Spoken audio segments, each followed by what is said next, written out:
What used car shortage? Not at Daytona Nissan. We have over 1,200 pre-owned vehicles available. Daytona Nissan has all makes and models, prices from $99.95. We're buying cars too, and we're paying up to $3,000 over Kelley Blue Book value. Shop our inventory right now at DaytonaNissan.com. Click on Easy Purchase and we'll deliver to your door. Save time and money at Daytona Nissan. The bigger the pre-owned selection, the lower the prices. DaytonaNissan.com.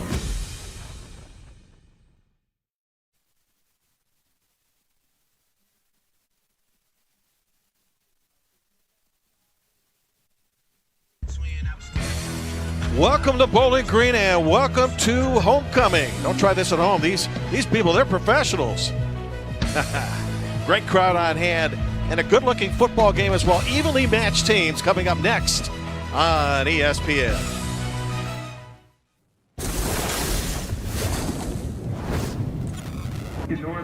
Murray State from the Ohio Valley Conference comes a-calling today against Mid-American's Bowling Green. Good afternoon, Jim Barber and former Penn State star Tyoka Jackson. Murray State hasn't beaten an FBS team since Ronald Reagan was president. Bowling Green hasn't won a football game in 2 years, so what gives today and what kind of anxiety these two teams face? Well, you got to forget about all that. Let's just make it simple. Must win. Just win, baby. This is going to be a very competitive football game for two teams that need to have this today. I believe Al Davis once said that. That's By right. the way, speaking of winning, this kid's a winner here. He turned 23 on Thursday. He is Preston Rice, starting quarterback for Murray State. He's like an elite point guard, Jim. Rice can pass the rock, but he also will score.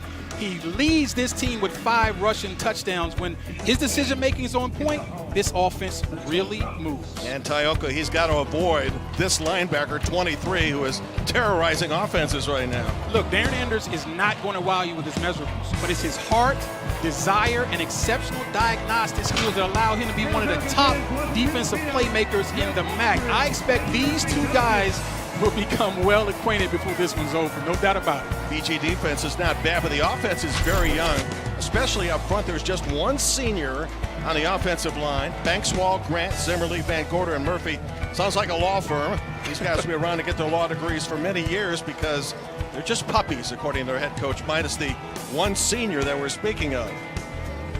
Well, as people make their way from tailgating into the stadium, we got your favorite requested Tyoka. The Warriors look great. Falcons and the Rangers. How's Sanchez looking? With your QB's increased spin rate, any pass with a launch angle of at least 43 degrees puts Sanchez in the end zone. You a data analyst or something? An investor in Invesco QQQ, a fund that gives you access to NASDAQ 100 innovations like AI statistical analysis software. How am I going to do? Become an agent of innovation with Invesco QQQ. Before investing, carefully read and consider fund investment objectives, risks, charges, expenses, and more in prospectus at Invesco.com. Today, things can be pretty unexpected. But your customers, they still expect things to be simple. And they want it all personalized. Hey, Jamie! With IBM, you can do both. Businesses like insurers can automate IT processes across clouds so agents can spend more time on customer needs. And whatever comes your way, you've got it covered. Saving time and improving customer service. That's why so many businesses work Thanks for the orange. with IBM. Cutie. So keys in, so it'd be keys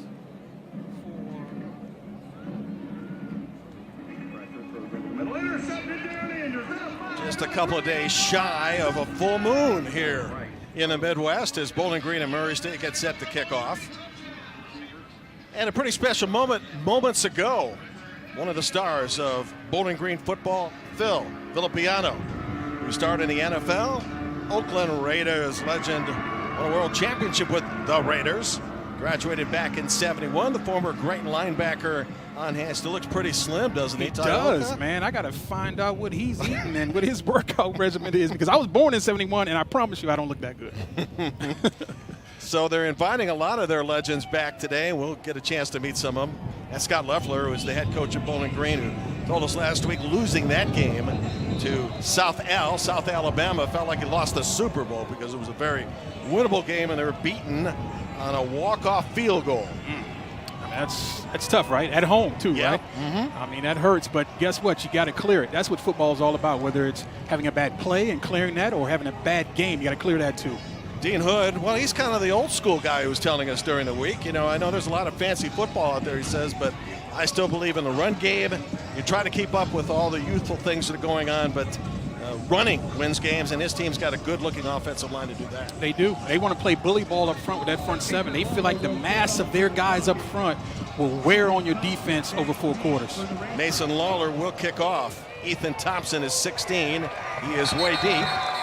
And that means Preston Rice will lead the offense out to the 25-yard line to start our game. Our rule of the ball is placed at the 25-yard line. 1st and 10. Going to be here another 3.5 hours, so sit back and get comfortable. Evenly matched teams, as we mentioned at the beginning, a slight favorite to the Racers, who are in the white uniforms to start the game and will be throughout. Rice has thrown 4 picks, but his 5 rushing touchdowns, the best in FCS. He will operate from the shotgun. And on the run, past the 25-yard line on the very first play. Let's talk about keys to the game and what you think might matter, Tioka. The Racers' offense is at its best when they're staying ahead of the sticks, and the best way to do that is have winning first downs. And for Bowling Green, keeping leverage on this ball, I'm just telling you, that's going to be a big key because perimeter run game for Murray State is very dangerous. DeMonte Witherspoon's the running back. That defense got some pressure last week on South Al, but couldn't make a difference at the end. And a stick into backfield by Davon Ferguson immediately. This kid is not playing with full capacity. Take a look at one of his arms and what's covered up on the left arm there. Yeah, he's got a little cast there, but we talked about the perimeter run game. They just tried to get the ball right there on the outside. They're going to have to show up on the perimeter. And Ferguson, I'm just telling you, this guy is a monster. Converted safety, playing corner, so you know he can tackle. Very physical player, number 7. And likely playing hurt, as you saw the cast on that left arm. Beyond the sticks right now, 3rd and 14, need a big play. Here comes pressure on Rice, and he can run the ball. He will throw on the run, got a receiver, 40-yard line, ball picked off and going to be returned. We have an injured player at the 40, and Bowling Green gets the football on a pick that comes only a minute and 21 seconds into the game. Looks like Brock Horn, 34, got it. But in the meantime, receiver number 88 got clipped as Sean Britton got hurt. And he's down for the moment. Officials timeout for an injured player. Look, Preston Rice, you made a mistake. You can't be late over the middle. Watch the movement. He'll do that all day. Break pocket. Now watch him be late and back across his body over the middle. No. If you do, you better drill it. And his guy gets drilled because he left him out to hang out with that high pass. And Johnny on the spot. That's hustle right there by Brock Horn. You teach this from Pee Wee football. Watch the hit. Ball is out before he hits the ground. So this is an interception. This is not a fumble. I believe this will be an interception. That's Horn hustling to the ball, makes a play, tip drill. It appears that the wide receiver for Murray State, Deshaun Britton, who's a redshirt freshman, is okay. Sometimes the worst-looking potential injuries turn out to be just fine. That's right. And as adrenaline going right now, I'm hoping that once he gets to the sidelines and that adrenaline starts to slow down, that he really isn't injured. He's able to come back and continue to play. How about the field position for the Falcons at the 29-yard line of the Racers? Had great field position last week. McDowell, a pitch to the sidelines. They emphasize the quick game, so to get the ball out as fast as possible. And that's Tyrone Broden, who was on the scene last week. They made a number of catches. Excuse me, Jim. All these plays, these quick throws like that, that just gets McDonald loosened up, gets him warmed up. He's one of the top quarterbacks in the MAC. Actually leads the MAC in average passing yards per game, and so he's a very good quarterback. They're going to lean on his arm all day. This time attacking up the middle and enough for the first down to the 17. It's a youthful backfield for this team. Terrion Stewart is the principal ball carrier, but he also had Jason Patterson to back him up. Let's talk about some of the keys for BG in this game. The Falcons have missed on some very good big play opportunities in weeks 1 and 2. They need to hit those today. And for the other side of the ball, Bowling Green hasn't been able to run the football in the first and second weeks. And so if you're Murray State, you got to keep that going. Don't allow them to run and be ambidextrous, as you would say, offensively. On the pitch to the outside. Likely another first down. Austin Osborne is a receiver that they really like, but they're going to find 19 as well in this offensive field. Well, that's like a run. That's as good as a run. I mean, right there, that's just a little bit of a smoke screen. Watch him step back, ball thrown behind the line of scrimmage. Look at the perimeter blocking. See, that is as good as a run. Bowling Green has not been able to run the football well, but what they can do is throw safe passes on the outside, which is just as good as a run. Back to the run. Keith on the catch at 12 yards, sets up the first and goal. Patterson to carry the football there, and they'll mix Stewart and Patterson together. Plenty of youth, not only the O-line, but also in the backfield. Well, Patterson's their physical guy, and you need to get physical inside the red zone. This is what Bowling Green really wants to do. This is the identity. They're not there yet. Their offensive line is young. You talked about that early, but really their identity is what they're trying to forge is a running football team that can play action pass. Little different formation here. Patterson on the pitch. End zone touchdown.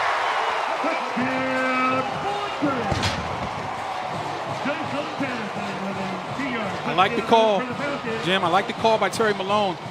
Went with some tempo, sped it up, got a really tight formation, and ran the flip play and got Patterson outside.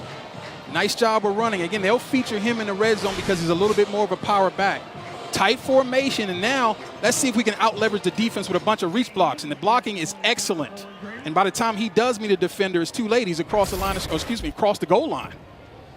Alex Wolschlager, another redshirt freshman, number 50 with a key block there, and this is Needham with the extra point. Missed one last week, but drills that. So last week the Falcons unable to take advantage of turnovers, did just that. And with the flip to Patterson, Bowling Green draws first blood. Let's see what Preston Rice does on his second possession when we come back.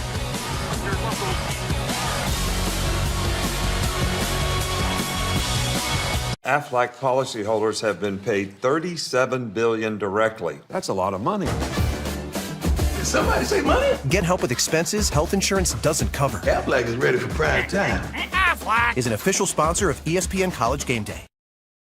The human body has more than 650 muscles. The only one that never rests is the heart.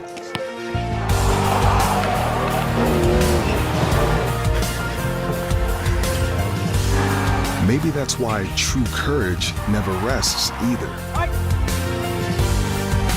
Advent Health is a proud supporter of the incredible inside us all.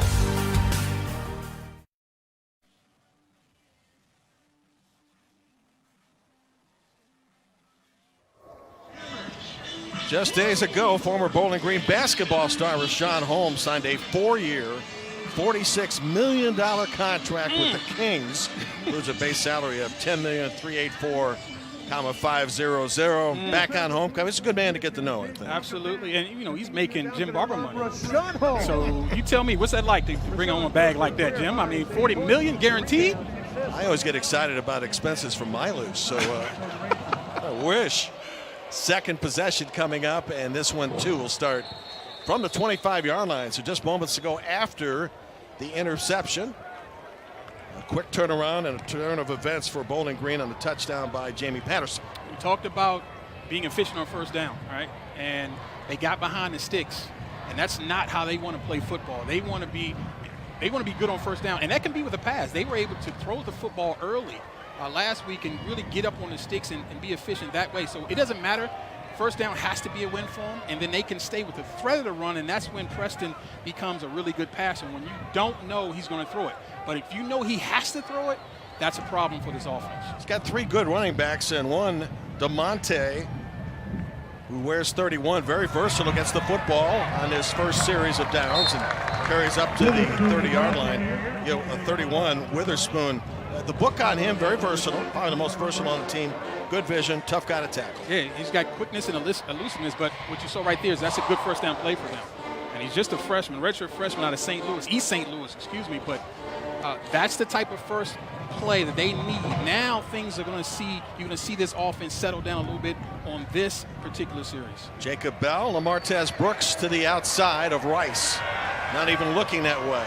Gets it to Witherspoon, tripped up, just beyond the 30-yard line, so it'll be 3rd and 5. That's a nice play by Cy Dabney, coming up from his safety position, making a short tackle. I like to see him bring his arms, but if you're going to go down to those ankles, you better make the play, and that's exactly what he did. Watching Dabney play is a thrill because he likes to hit people. So does Ferguson, number 7, who will line up against the other team's best wide receiver. Line to gain is the 35 on 3rd down. Here comes the blitz. Rice picks it up and still unable to gain anything. In fact, lost a couple of yards.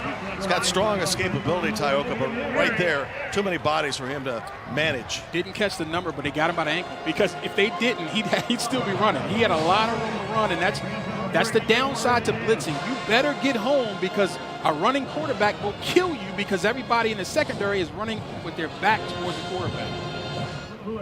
Lewis Halton, redshirt sophomore, will punt back at his own 15-yard line.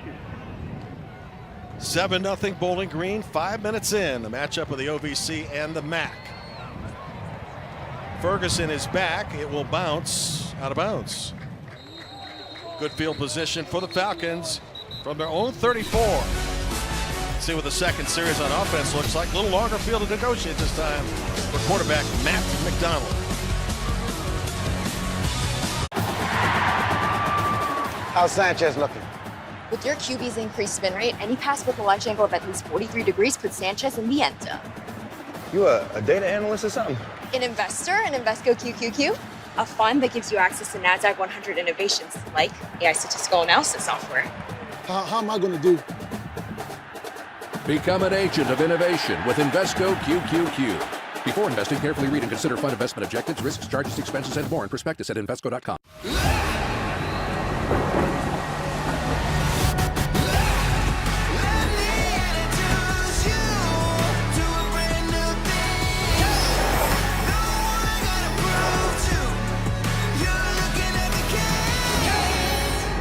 The all-new Hyundai Tucson. Now, buy the all-new 22 Tucson with 1.9% APR or get up to $500 cash back. Visit buyhyundai.com today.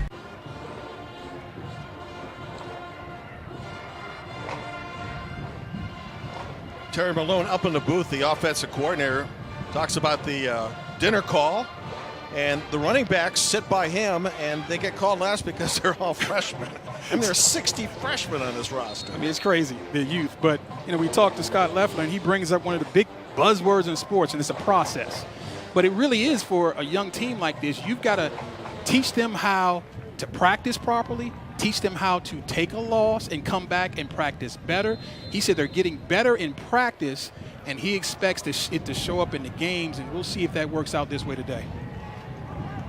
Football just shy of the 40, Tioka. Second possession for Bowling Green, which capitalized on the interception for 6 a little earlier.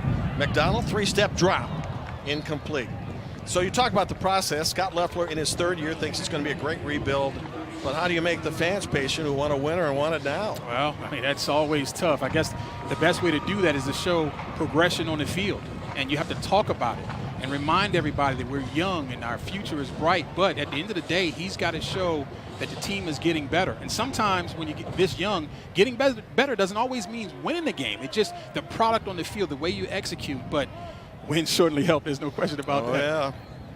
In fact, he was saying earlier in the week, we need a payoff here. Right. A win is a payoff as McDonald and Osborne, high school teammates, combined there.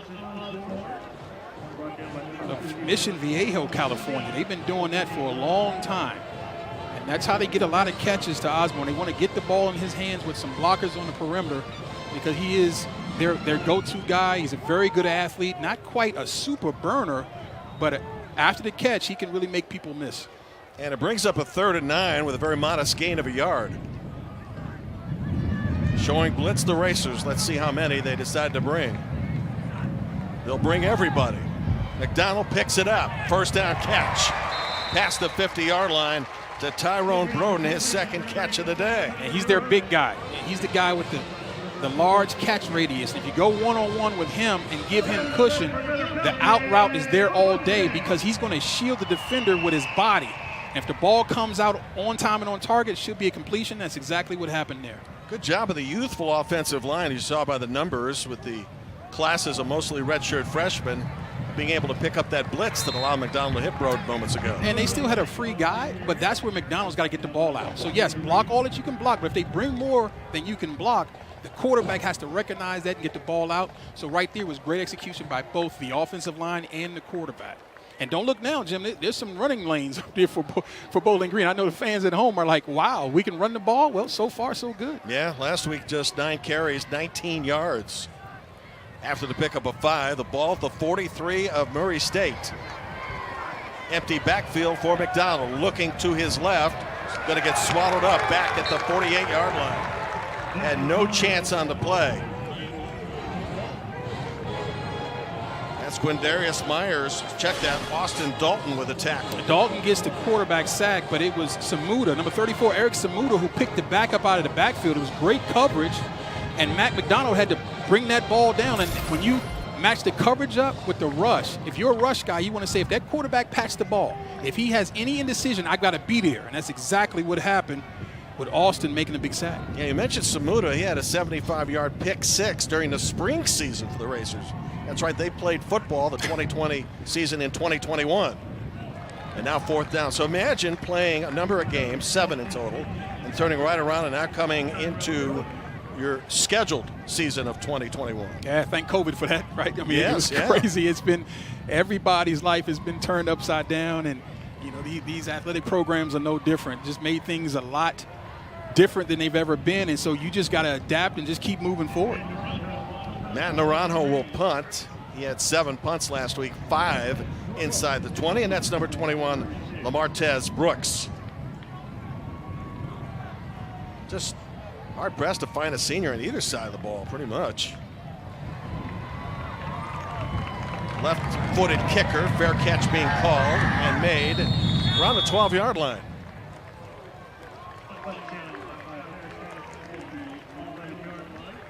Well, we've spoken of youth for Bowling Green, but how about Murray State? All 22 starters back. One of the few FCS teams, along with very few FBS teams, to have everybody returning both sides of the ball. Yeah, and we talked to head coach Dean Hood about that and what that affords, and that affords them the ability to build on. We don't have to reteach our scheme. We don't have to reteach our techniques. We've been doing it with these guys. Now we can start to expand our playbook and start to move to the next level. But with all 22 back, you just don't have, that doesn't happen very often. And so again, we talked about the future being bright for Bowling Green. It's bright for the Racers as well. Rodney Castile's a running back on this team as they try to get the ball to him on a number of occasions, and that carry is solid on 1st down. One of the few seniors, Mr. Castile. Nice job on 1st down. But that's the efficiency we're talking about. Getting 1st downs on 1st down never hurts.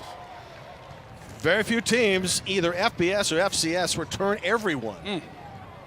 Some coaches say after a bad season that's a plus and a minus, but Murray State is coming off a good spring season. A lot of people think they will win the OVC. In fact, they're the sentimental pick at this point. Yeah, no question. They've got a lot of talent. They got some FCS guys who could legitimately play for FBS teams, and whenever you have a sprinkle of that, you're always ahead of your opponents. There's no question about it. They've done a good job of stockpiling. I expect them to be a playoff team. And they call that the college free agent market. Yeah, that's right, with all the transfers. 2nd and 6. Fast-moving first quarter, 6.5 remaining. Rice with a good look at the play from the sidelines and the defense. Keeping his eyes on 7. Ferguson, he'll hand it off. It will be short of the 1st down by 3. We talk about the advantage of having a running football team. Everything's spread, right, in college football. Everything's spread. Everything is basketball on the field. But when you have a running team, you don't get a chance to practice against that. And so when they're trying to punch you in the mouth, how do you prepare, right? And so that's the advantage. You got a big offensive line. You're committed to the run. You'll run it on 2nd and long, and you see positive yards. This is where the Racers want to be offensively. 3rd and very manageable. Need to pick up 3 and get it to the 34-yard line. Rice will look to his right. And into coverage. And a penalty flag on top of the play. If it's contact on Bowling Green, that will be an automatic 1st down. And, well, on defense there, Devin Taylor thought he didn't commit anything. I mean, I was going to say it was outstanding coverage, but, maybe too good. Right, according to the guys in the striped shirts, it might have been too good, like you said. I saw a holding signal. I don't know if that's going to be defensive holding or not. Referee is Art Brown. Today, the man in the white cap. Pass interference, defense, number 3. That penalty is enforced at the spot of the foul. These are Mid-American Conference officials. Let's take a look at Devin Taylor defending here and see if he committed the offense. Usually it's at the top of the route when you see hook routes. There's a little bit of a hand. You're okay there. As he grabbing jersey. I think there was some jersey grab there. There wasn't a whole lot going on. So I'm going to assume there was some cloth being grabbed because that's the only way that yellow flag should have came out. And it is an automatic first down now at the Racers' 46. Played a most competitive game against Cincinnati for 2 1/3 quarters last week. 7-7 game and then got blown out. And today's Cincinnati rallied from 2 touchdowns back to beat Indiana. That's a quality football team in Cincinnati. Yes, sir. And for them to hang in with them like they did, that shows you the type of program they're building here at Murray State. And fairly or not, Luke Fickell already being mentioned for the USC opening, even though he's coaching a team that's pretty good right now. College football, boy, that's crazy, isn't it? Yes, sir. Back to the ground game, Castillo's been a principal runner along with Witherspoon, and that's number 18 they're carrying. And on first down, they are making lots of plays easier on 2nd and 3rd. And how are they doing it, Jim? They're doing it with offensive line, right? I mean, we talk about quarterbacks getting warmed up and getting in a rhythm. Those big guys get in a rhythm too. They love to run the football. There's nothing more fun for those big horses up front than to smash the guy in front of them. And right now, they're getting moving across that line of scrimmage. All 5 O-linemen weigh over 300 pounds, have to be one of the heaviest line teams in the country. And as a result, another first down on the ground, which eats up clock and keeps the ball away from Bowling Green's offense.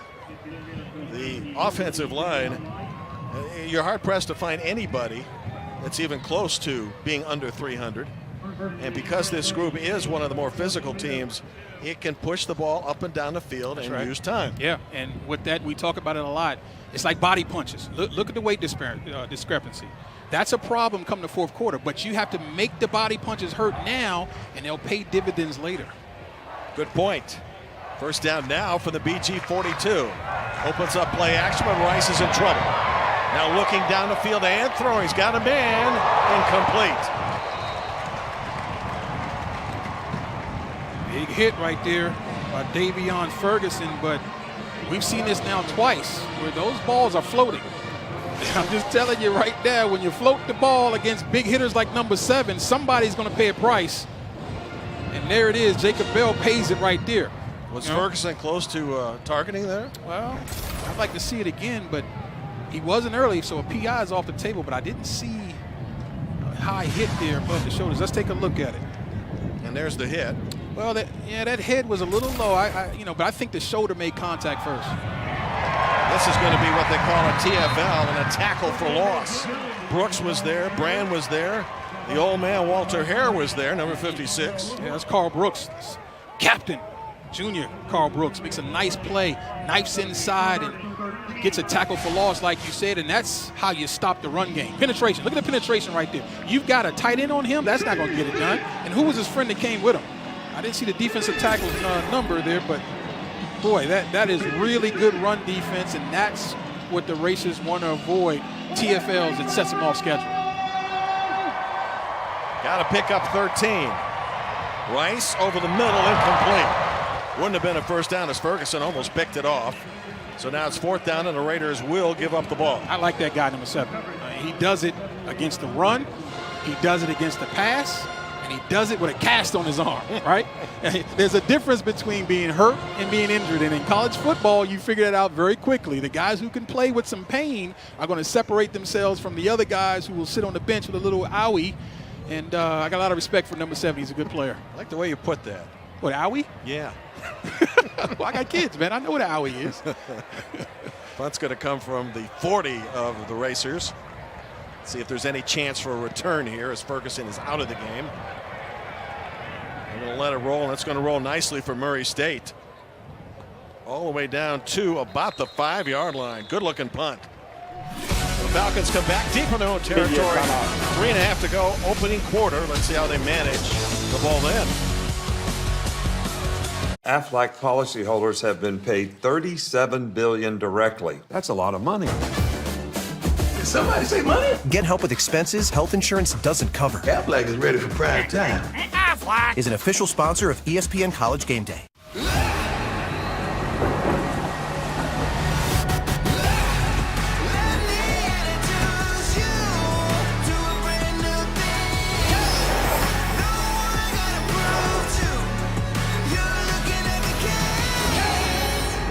The all-new Hyundai Tucson. Now, buy the all-new 22 Tucson with 1.9% APR or get up to $500 cash back. Visit buyhyundai.com today.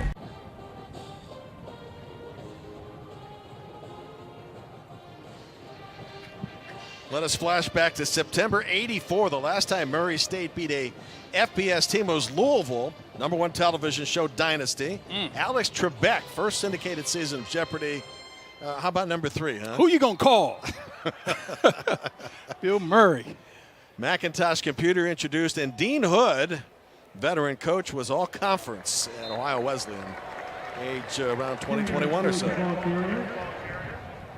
This is a great opportunity right now, okay, for this Racer defense. You got Bowling Green backed up, right? And if you can make them punt from inside their 10, you'll set your offense up with really good field position. So this is where team play, defense carried to the offense, but also special teams as well. They got an opportunity to flip the field their direction. Falcons 0-2, Racers 1-1. Football being snapped around the 5-yard line. McDonald looking a little dual option, keeps the football, got out of danger. First down and a pickup by quarterback Matt McDonald. He really does it all for this offense. He gets involved in the running game. He's the #1 passer. We talked about that in the MAC. Little read option with a lead guy. Now he's got an option to pass it or run it, and he decided to keep that ball. And they really like Christian Sims. He could have thrown that ball, but he used him as a lead blocker and got a first down. Nice little fake to Terrian Stewart. Now Jamie Patterson replaces Stewart into backfield along with McDonald. Drops the throw. Shooting coverage man on the outside.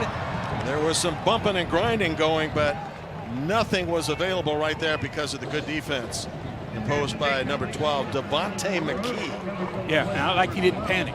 Didn't get handsy, stayed in great position. A lot of times as defenders, you don't have to intercept the ball or you don't have to be all over a guy. You just got to be in right position and force a perfect throw, and that's exactly what happened there. Couldn't get the perfect throw. That was a 50-50 ball. They wanted to get the ball up to Broden and see if he could go up and get it, but the quarterback could give him a chance. He threw it out of bounds. McKee is actually the backup corner to Marcus Floyd, considered to be one of the best defenders in the OVC, as illegal procedure being called on Bowling Green. Ball start. Offense. Number 11. 5-yard penalty. Second down. William Steinke is the umpire today of the Mid-American Conference officials. Flores Stabilo, the head linesman. The side judge is Jared Flesh. Line judge Brett Carpenter. Field judge Marcus Cameron. Back judge Chris Curry.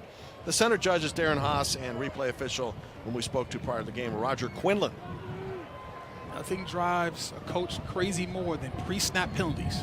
Especially deep in your own territory, and McDonald on a bullet intended for Austin Osborne now has a third and very long. He got some quick pressure in his face, and that made that play off target. Looking for the slant to number 18 Osborne, and wasn't there because of the pressure.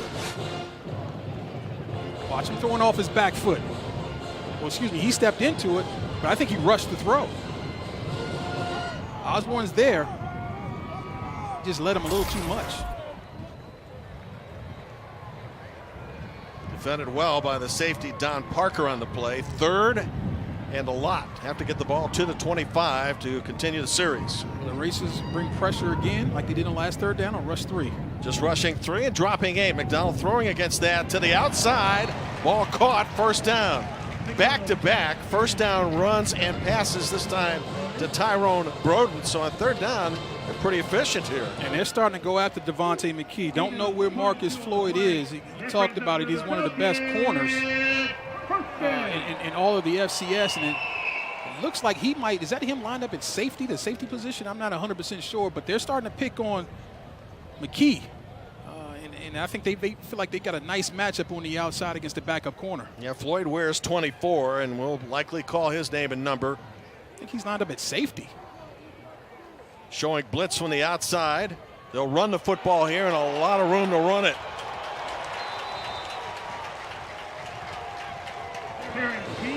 Keith is getting his opportunity. Had a pass catch earlier on the first drive, and now Teron Keith carries for the first down to the 43-yard line. And if you're Bowling Green, this is what the doctor asked for. You had a free runner, but he just couldn't get there and make the play. That was number 51, Levi Matheny, couldn't get there because of the speed of Keith. Great job. Timeout for administrative issue.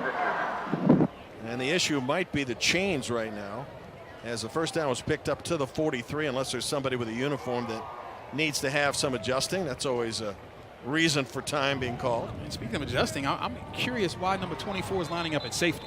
And I'm wondering, we got to take a look to see if there's someone hurt that we missed.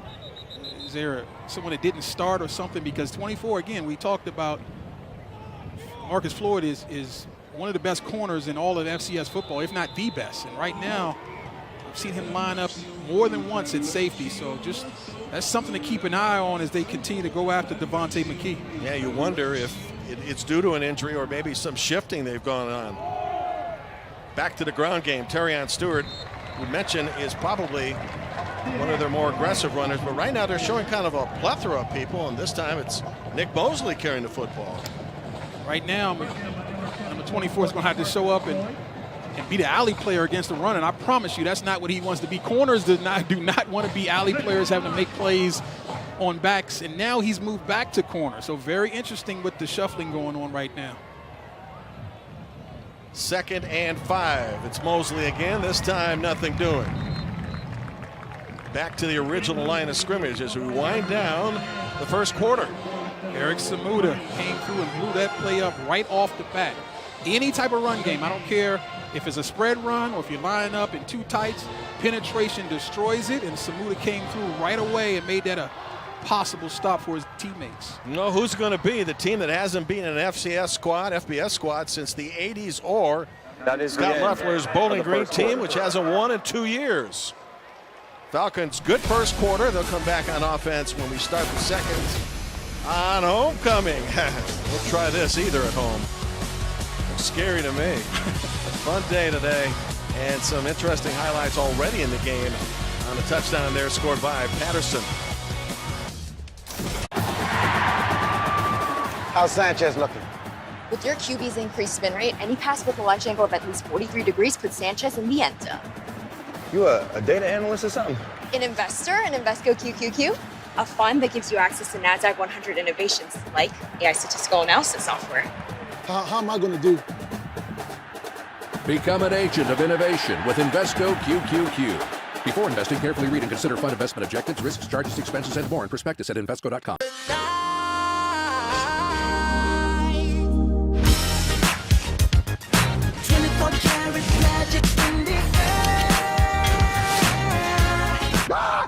What the hell happened to my face? Guess who's back again? I bet they know as soon as we walk in. Shut up. Why would I go back to a visual medium? I could have done a podcast.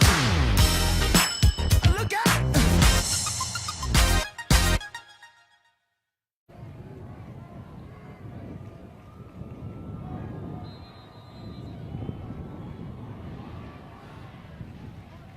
Pretty fall downtown scene of Bowling Green, Ohio as we get back to live action. McDonald trying to convert on third down for the third consecutive time. Pending the spot is going to be about a yard short. Dylan Sanders has got work cut out for him. He's the defensive coordinator. He, by the way, spent some time in the Indoor Football League as an offensive coordinator. Yeah, he's seen it all. But I like that, though, because you get a perspective on all sides of the ball. You kind of got an understanding of what the offensive coordinators do out of the ball, because you know it, but hard to defend on such a short third down right there. Nice job of getting that ball out of his hands by Matt McDonald. So 3 straight times needing to pick up a first down. The Falcons did just that. Broden goes in motion as they have trips to the right side. McDonald looks to the right side.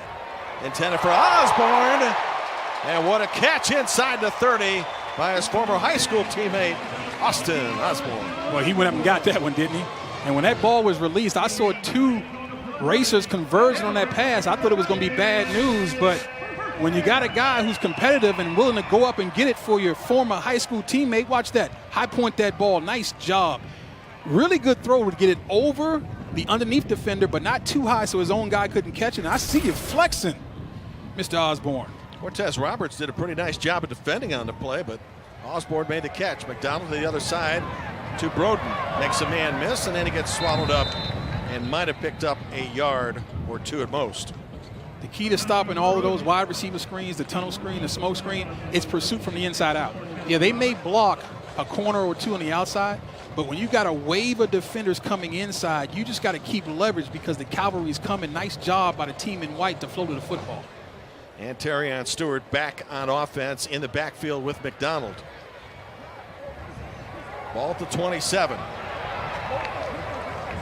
So we've seen maybe 4 different running backs so far for Scott Loeffler's team. How about that? Yeah, getting everybody involved, and that's the bowling ball. Tyron Stewart, boy, 5'9", 210, freshman from Memphis, but Don Parker wasn't having any of it. That was a nice one-on-one tackle in the open field by number 7, the free safety.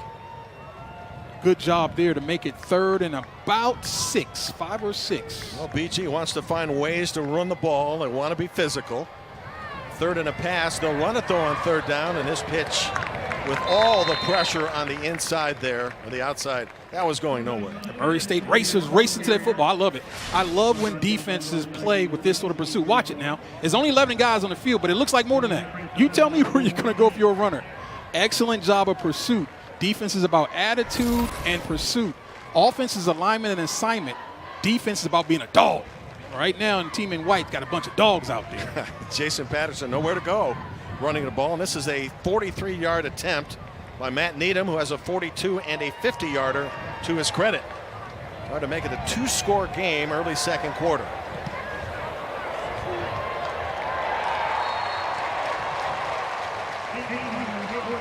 So the Falcons, for the first time, well, this season, are up by 2 possessions. Field goal is acceptable. 3 minutes into the 2nd quarter. Let's see what kind of answer Preston Rice has for the Murray State offense when we return. You packed a record 1.1 trillion transistors into this chip. I invested in Invesco QQQ, a fund that invests in the innovators of the NASDAQ 100, like you. Become an agent of innovation with Invesco QQQ.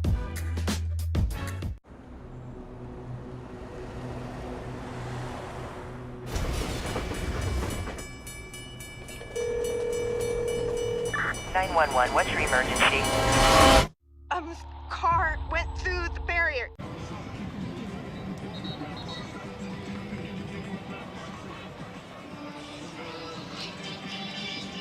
It is a sea of orange today on homecoming. Bowling Green celebrating year 2021. A lot of folks made their way out as opposed to the crowd that we saw last week when it was kind of sparing.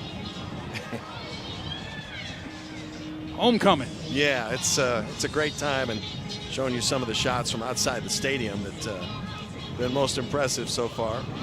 Jim Barber, Tyoka Jackson, who started Penn State. He's a little nervous on this broadcast. It's because his Lions are hosting dangerous Auburn tonight. Nervous who? And a whiteout in Happy Valley. You're wearing a white shirt. I'm wearing a white shirt with some blue in it. I think we setting this thing up, man. I think some people are going to be shocked at how hard it is to win in Happy Valley. 10-0 Bowling Green. Let's see what kind of answer now that Murray State has, where it will start its possession once again from the 25-yard line. This team is loaded with preseason honors. In fact, 10 players have been honored prior to the start of the season. So it's hardly a surprise this is the team to beat in the league. Yeah, they had 13 last year, 10 this year. We talked to the head coach about it, Dean Hood, and what does that mean for you? He said, well, it's great for recruiting, it's great for the fans, but at the end of the day, it's what happens between the white lines on the field is going to determine our success. But what that tells me is that recruiting is going well, player development is going well, and this team is going to be a monster in the FCS playoffs going forward. There's no question about it in my mind. And again, they're young. How about this little gimmick play on first down? And a flag being called, being thrown at the 45-yard line. Going to be pass interference, I would think, against Ferguson. Can't wait gadget to play. Yeah, I can't wait to look at that one because that's very close, tight coverage. And, you know, when the ball's in the air, the defense has a right to go for it as well. Let's take a look at it. Got man coverage on the outside. Yeah, I don't know. I don't see that. Interference, defense, number 7. That 15-yard penalty is enforced on the previous spot. Automatic, first down. Ball intended for 21, Lamartez Brooks. Take a look at the right hand, right? The right hand does not foul at all, right? That's hand fighting. That's fine. You know the left hand isn't grabbing cloth because he's got a cast on. I don't see pass interference. I see two athletes going after the football. I disagree with that call, Jim. Moves the football just the same, now up to the 40 with the penalty. By the way, did you see in the footage that the other receiver who wanted the ball was Preston Rice? As if he doesn't do enough as a quarterback. On first down, DeMonte Witherspoon. And you know, with an offensive line that it has, a veteran team, and with all that weight up front, that strength up front, it'd be foolish not to run the football. Yeah, well, some people say, well, wait, you're down 2 scores. What are you doing running the ball? Well, this is who they are. And the scoreboard has not gotten away from them. And what you see there is pretty good line of defense, but there's no penetration. And number 31 bounces it. DeMonte Witherspoon uses his vision, bounces that to the outside, and does a great job of getting 9 yards. Ben Hodges is the offensive coordinator. 2nd and 1, chance to pitch it here. They'll do just that. Incomplete. It's almost like a free down, though, because now you have 3rd and 1. Why not take a shot? Yeah, on defense, we call it waste down. We used to hear Herm Edwards, our defensive back coach back in Tampa, used to yell, waste down, because you're not giving up anything. And you had this, but watch the pressure at the end that forces him to throw off the back foot. If he would have been able to step into that pass, I've seen it on film, Preston Rice would have hit that for a touchdown. But that's what pass rush can do for you. If you can get a pass rush consistently, it knocks all of that good stuff going on in your backfield out. Now it's Carl Brooks applying the pressures. The first down is picked up rather easily by DeMonte Witherspoon. Now into Bowling Green territory. And when we looked at the first quarter numbers, just 26 total yards for Murray State. So what's important in terms of getting some points on the board here in the second quarter? Keep running the football, okay, if you're the Racers. This is who you are. You've got an offensive line that's bigger and stronger than the defensive line. Well, like we said, the scoreboard is not away from you yet. Just keep running the football and then take your shots when you can. It'll be there for you. Stay out of 3rd and long. Malik Honeycutt, one of the wide receivers to the far side, wears number 2. Faking the option is Rice straight ahead. He's the number 2 ball carrier on this team. And when you ask Dean Hood, the head coach, about him running, he says, I always grab my heart. It's my quarterback, man. It's a key guy. But the other thing is, it's what makes them really, really good. Sure. And it makes your offense tough to stop because it's usually an extra guy who cannot, or I should say the offense has an extra guy when a quarterback carries the football. You can't account for that. And so often he has running lanes when he keeps the ball. Got 2 yards on the first run and past the original line of scrimmage. Now sets up a 3rd, maybe back to the original line of scrimmage. Sets up a 3rd and long. The defensive coordinator for Bowling Green up in the booth is Eric Lewis, and we were speaking to him during the week about defending this run. And he said, you know, in the case of Rice, we got to keep some eyes on him. You know, he can't get away from us. Yeah, because he's a part of the run game, but he also talked about penetration. And that last play, he got quick penetration and made the running back divert where he wants to go. Penetration is the key to stopping all running games. This is not what the Racers want to be 3rd and long. Let's see if they can convert. Have to get it to the 35 to continue the series. Pressure against Rice, throwing, got a man. Ball caught inside the 20-yard line. Stepped out of bounds. The ruling on the field is a catch. Montez Brooks with a catch and a big play on 3rd down from the 42 inside the 20. Now they're in the red zone for the first time. This is called back shoulder, partner. I love the play. Watch the throw. This is an intentional underthrow to the back shoulder. Great job of adjusting by Lamartez Brooks. And let's see if he steps out. And boy, that is close. I mean, I saw green between his heel and the white line. Boy, I mean, obviously, you'd love a blow up of that. And the ref is all over it. But I'm not sure he stepped out of bounds. Spot the ball at the 19-yard line. Great scoring threat right now for Murray State. And back to number 31, DeMonte Witherspoon. If I'm Eric Lewis, I'm getting nervous because that running game is starting to hump. And if you can't stop the Murray State Racers from running the football, it becomes an avalanche. And that's when they start play passing. And that's when Preston Rice begins to bootleg. And things begin to get really crazy. First things first, you got to knock this run out, but it's getting warmed up for the guys in white. They've had 9 yards and 7 yards on first down runs. It's second here and 3. Boy, nothing overly scientific about this offense right now. As 35 Cortez Jones gets his first carry. And that wasn't very much, but that was enough. They'll take 3 in a cloud of dust all day. They're fine with that. Why? Because it's 3rd and 1. And I wouldn't be shocked if this was 2-down territory anyway. But 3rd and 1, 3rd and 2, 3rd and 3, that's where that guy wants to live because that's the makeup of his team. And they rely on his strength, which is that huge offensive line. A 40-pound difference between the Murray State offensive line and the defensive front of Bowling Green. Just need a yard here. Witherspoon's second effort got it. It'll be 1st and goal from the 8. It's a good-looking drive. It's not real pretty, right? Let's be honest. It's not real pretty. It's old school, but it's effective. Yes. Right? And it tests. I like old school. I do. Well, we both old. Well, and the head coach is like that too for Murray. Watch Witherspoon's legs keep running on contact. You show me a guy who stops his feet on contact, I'll show you an unsuccessful runner. Show me a guy who's willing to take the punishment and keep moving forward, and I'll show you a guy who can play for me. This time the quarterback keeps faking to Witherspoon, puts his head down. Now the pile will do a drive toward the 5-yard line. It'll be stopped, though, around the 6. That was a scrum. Yeah. That was a rugby scrum right there. Big pile up. Rolling on the field is forward progress with stop. Number 5 of the defense has to sit out one play. So the helmet came off, and so Bowling Green is going to send somebody to the sidelines. It'll be 2nd and goal when they restart the clock. So what happens when the tailback run game begins to come alive? Well, you start to now fake it, and you start keeping it as a quarterback, and you're now playing with the eyes of the linebackers in secondary. But it all starts with handing the football to the tailback and getting positive yards. 2nd and goal. Back to Witherspoon. Heading to the end zone. Touchdown.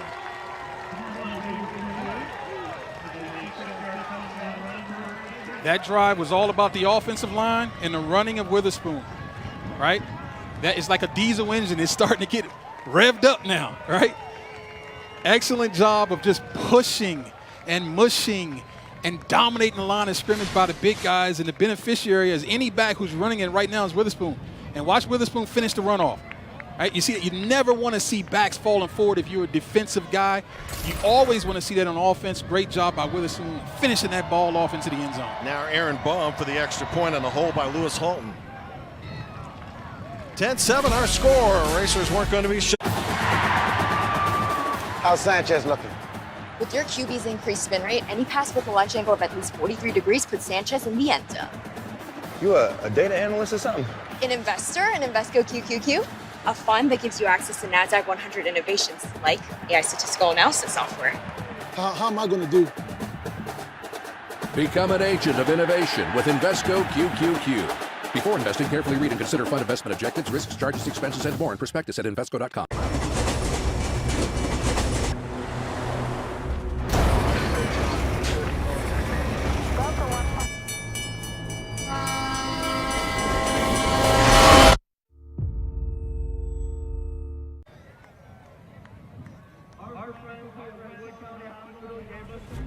Calendar about to flip to fall. Fall weather's coming in the Midwest, by the way.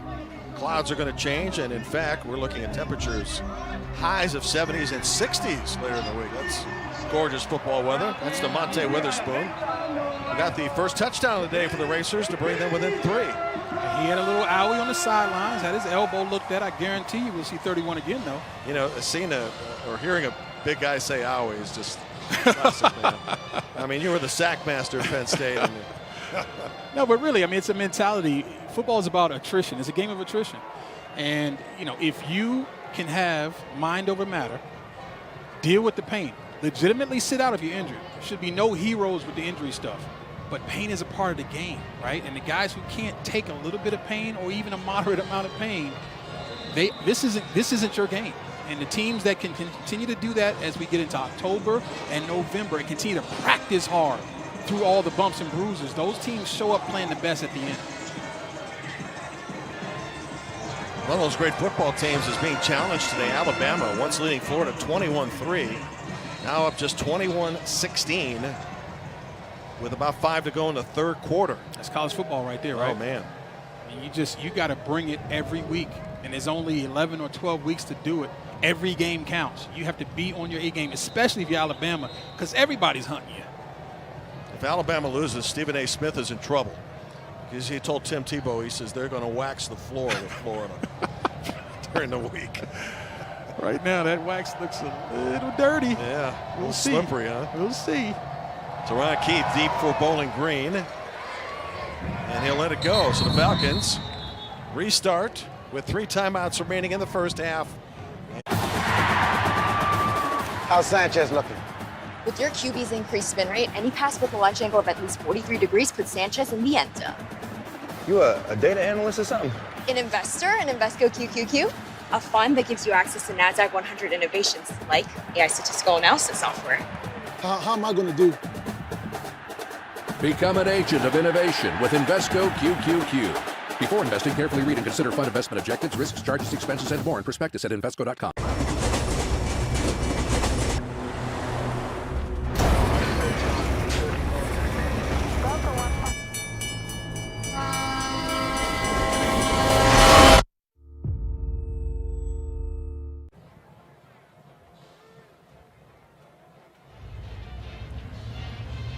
Last week an art fair in downtown Bowling Green, Ohio. This week saluting homecoming 2021 as the alums have come back in force here. Erica Jackson, Jim Barber. Bowling Green on offense. Little pitch out in the backfield by the quarterback McDonald to Patterson, who does the rest. He has the Falcon touchdown, and he now has the first down. How about the ball handling right there by Matt McDonald? He's showing us a little bit of everything. Right there, he fakes the jet sweep with one hand, rolls out on a sort of a waggle, and throws a very accurate ball on the run to his freshman running back. I mean, this guy does everything for this offense. He is the MVP of this team. They have got to keep him clean and upright for them to have any chance to win these games going forward. How about McDonald weeks 2 and 3? We've seen him both weeks. What do you think? I like him a lot. Right, he can do it in different ways. He can throw from the pocket. Right now they get the running game going a little bit, but threw for over 300 yards last week. Right, we talked about he's averaging more than anyone else throwing the ball in the MAC every week. This week he's done a little bit of everything. He's running the football. We saw the ball handling. Right, they want to be a running team, and if they were able to run the ball, this guy would then go from being a very good quarterback to a superstar because it will open up that secondary for him. What do you think? Good genes in the family with his dad, quarterback at USC? That helps, right? Won a Rose Bowl, only lost 1 game as quarterback for John McKay's team back in the day. McDonald throwing long on man coverage. Broden tried to go up and get it, was picked off. Devontae McKee has been very active in that secondary with the interception on the home run ball. Well, he's been active because they've been targeting him. And he says, number 12, okay, you come after me, I'll make a play. Now, you talked about it's an interception. You talked about the receiver. 10, Murray State. You talked about the receiver going up and get it. I think, honestly, Jim, he let the ball come down. Nice pressure towards him. But watch Broden. You got to go get it. You can't let that come down because then it brings the DB in play. And that's a really nice play on the ball by McKee, a guy they've been targeting. And so he comes back to bite him. Nice job of recognizing the go route. He's in great position. The ball's pretty well thrown, but if you're Broden, go get it. You're 6'4", 200 pounds. If you let the ball come down, you're no longer 6'4", right? And a guy 5'10" makes a play on the ball. Marked him out of bounds at the 45, so he had a return of almost 30 yards on the pick. Now Rice in trouble. Going to get swallowed up. And a sack. And a loss all the way back to the 37-yard line as Spires was able to get penetration without any difficulty. Got a flag. Maybe on the secondary of Bowling Green, at least that's what the back judge is pointing to. Defense, number 6.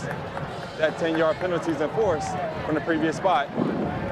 First and 10. That's on number 6, Bryce Brand, the senior linebacker. Jim, this works in the OVC, okay? You pull it down now. In the OVC, you can keep doing this because you're as good an athlete as anybody on the field.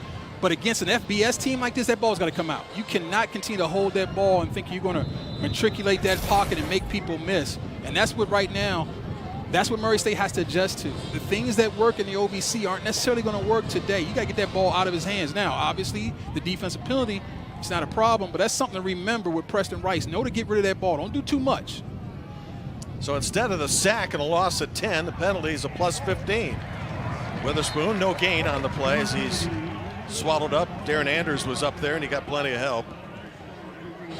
That's the first time we called Anders' name, and that's an upset, right? The guy is averaging 11 tackles a game. It's a good sign for the offense coordinator, Ben Hodges, of the Racers. Well, he's a guy you got to get blocked. And they say he's always in position to make plays, and when he gets a chance to make a play, he makes it.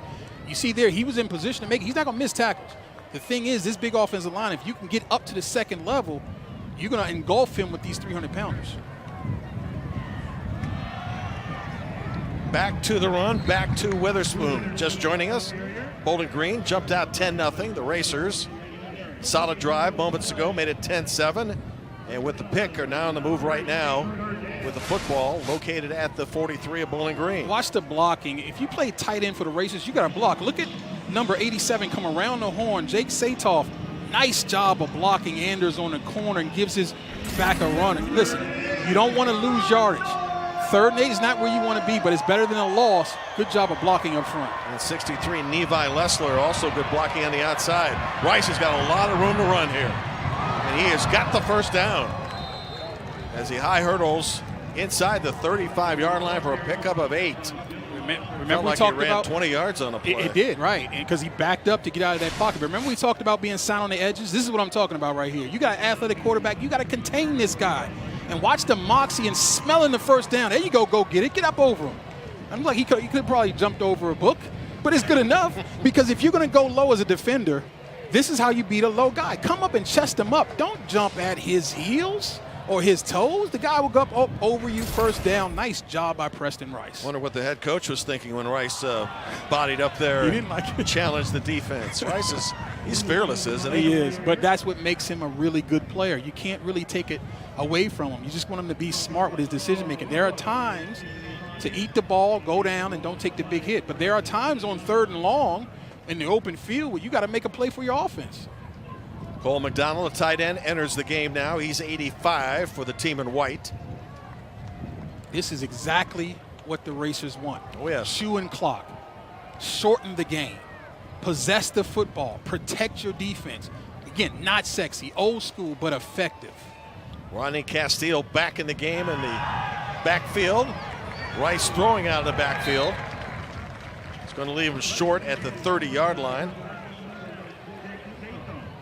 Jake Sidoff with his first catch of the day, 87, the redshirt freshman.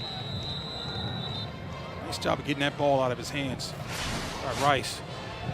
Official timeout for an injured defensive player. Got a big guy with the ball. Look at that, number 7. I mean, I'm so impressed with this guy. He keeps making play after play. He's not afraid to make a tackle because he's a converted safety. So you know he can hit. And he's emotional. And he's fearless. And he's a leader by the way he plays. He's somebody that the whole defense can rally around. When you see little guys coming up and hitting big guys, it gets you fired up. Well, and apparently he had a camp that was worthy of his coaching staff pointing him out to everybody else. Yeah, when you can play in practice the way you play in a game, you notice I said, I didn't say practice in practice, play in practice, right? You got to come to practice like it's a game. When you do that, you become an example for everybody else because you play like you practice. No secret there, right? Sure. 3rd and 5, under 2 minutes, first half. Murray State on the move. Rice, a quick throw. That's a tough catch there, and it's incomplete, so it'll be 4th down. Now a decision to be made, as apparently they will attempt a field goal, and Aaron Baum, who has yet to hit one, is going to try to connect here to tie the game. And Jake Satoff is like, why, coach? Why, quarterback? Why'd you throw that ball with all those guys around? I mean, he took a shot right there. Nice job of holding on to the ball, but, you know, he took one for the team there. Dean Hood, the head coach, says, I got plenty of confidence in Baum. Attempting just his 4th try of the year. This would pull him even to 10.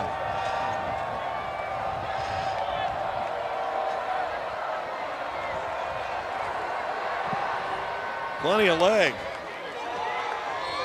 Tie game.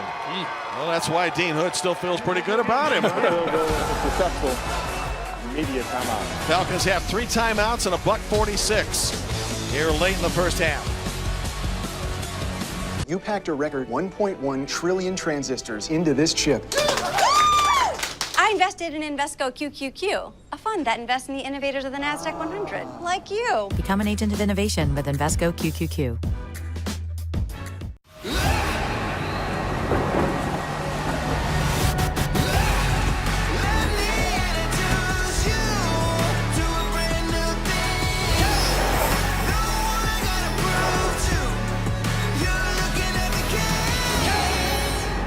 The all-new Hyundai Tucson. Now, buy the all-new 22 Tucson with 1.9% APR or get up to $500 cash back. Visit buyhyundai.com today. This is significant because we match up FCS against FBS on this field today. And how about the FCS victories? So where are the upsets here in your opinion? Well, I mean, I go straight to Montana, Washington now. Our super producer Stas Hall says that's not a big upset. To me, that is now. I mean, I love the Grizz and you know the program they have, and at home they're great. But going to Washington in the Pac-12, that's a big win for me, man. Well, it looks like you get the last word because you have a microphone. It's funny how that works, right? But, you know, if you're the Racers, you're saying, I've got a chance, man. Look at this. And it's not, if I'm not mistaken, they were 1-point favorite in this game. A number of these teams we'll see in the FCS playoffs just after Thanksgiving.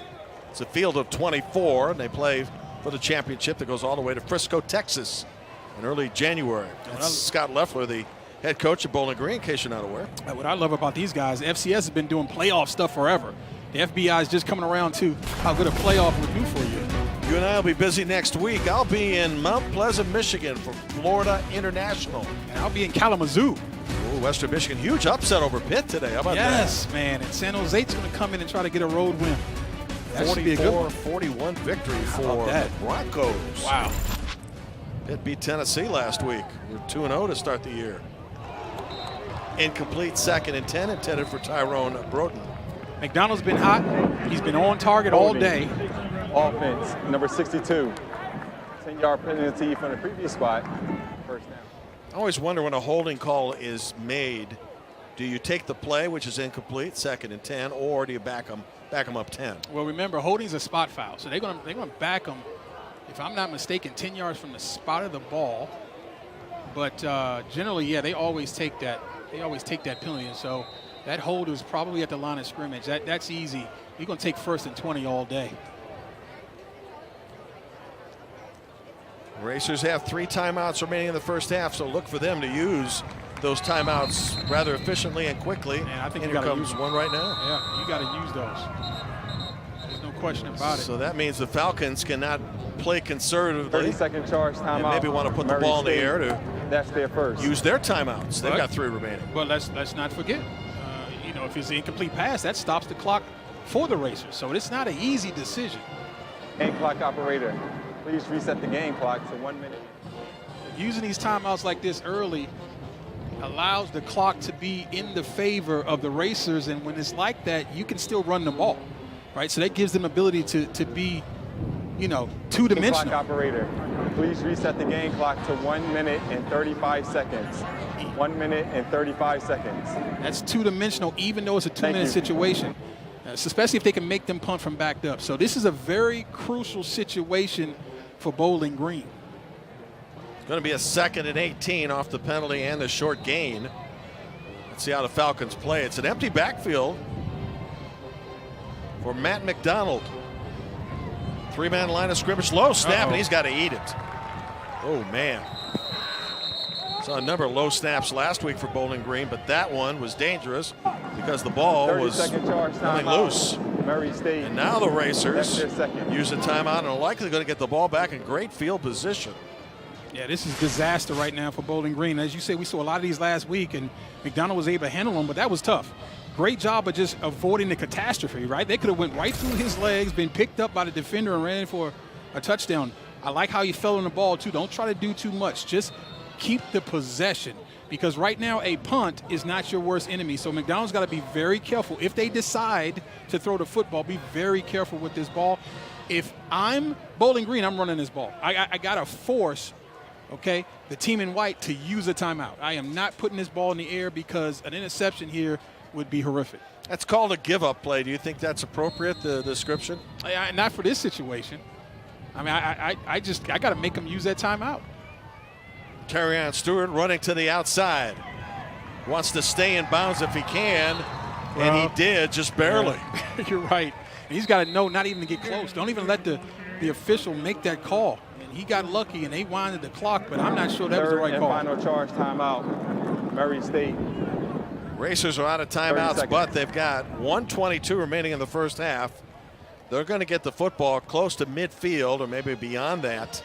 And already with some momentum with the last 10 points in this game. Depending on where they can start this drive, the run game will still be available to them because we know in college football, you get it first down, the clock will stop. So first play of 2 minutes, be alert for draws and screens just to catch the defense slipping and pick yourself up an easy 10. Take a look at the Valley, the Ohio Valley, and the scores so far this week. Missouri put 59 on SEMO. Tennessee, no problems with Tennessee Tech. Austin Peay leading 45-15 in the fourth. Later today, Illinois State, Eastern Illinois, and UT Martin and Northwestern State. Babers coached at Bowling Green and at Eastern Illinois. That's some guy named Garoppolo at Eastern Illinois he's pretty good. Yeah, he is. Naranjo from the end zone gets one to beyond the 50. And the field position is going to be awesome for the Racers. A short field to work with as he returns to the 42. And after Baum hit that 47-yarder, if they can get it, to the 30 or so, they got a chance to take another shot. If you're Preston Rice, you got to remember that. I don't need to force anything. I don't need to be doing too much. All I need is a first down, maybe 15 yards to get a field goal here to take the lead in the half. So just be smart with the football. And I like the option of running the ball in this situation. A draw or a screen would be a really important call, in my opinion, because the defense is trying to rush the passer. Racers have run it well on first down in this first half. Rice looks to throw. People covered for the moment to the outside receiver, Brooks. He's got the first down and then some. Lamartez Brooks with a catch, runs it down inside the 25 with a pickup of 20. That's living dangerously right there.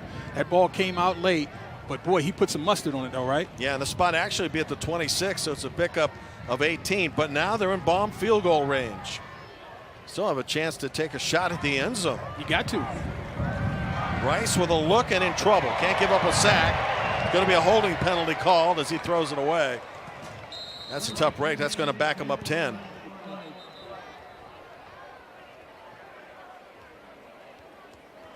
Holding offense, number 78. 10-yard penalty from the previous spot.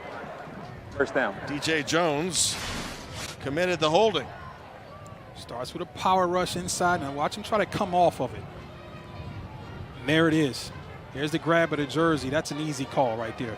Carl Brooks, nice job of bull rushing and trying to get off the block. And heck, if you're going to hold him like that, make it count. He was going to get a sack. I'm not saying I'm in favor of the hold, but you don't want your guy hitting your quarterback. Jones is a backup right tackle. He weighs in at 326. 6'6", 326 too. Just a humongous offensive line. Rice on first down. He's in trouble. They brought him down. Ball loose. Bowling Green's got it. How about this? Blaine Spires around the football, and the Falcons, as Rice is hurt, have regained the ball. Nice job by Spires. Not only getting a sack, but getting the ball out. Boy, that is a huge play. We talk about the size of this offensive line of the Racers. Well, there's a downside of that. That's called pass blocking. Correction, I said Bowling Green had the ball, but that is not the call, as the ball remains in the hands of Rice, who appeared to have gotten hurt on the play. Just a straight speed rush by Spires.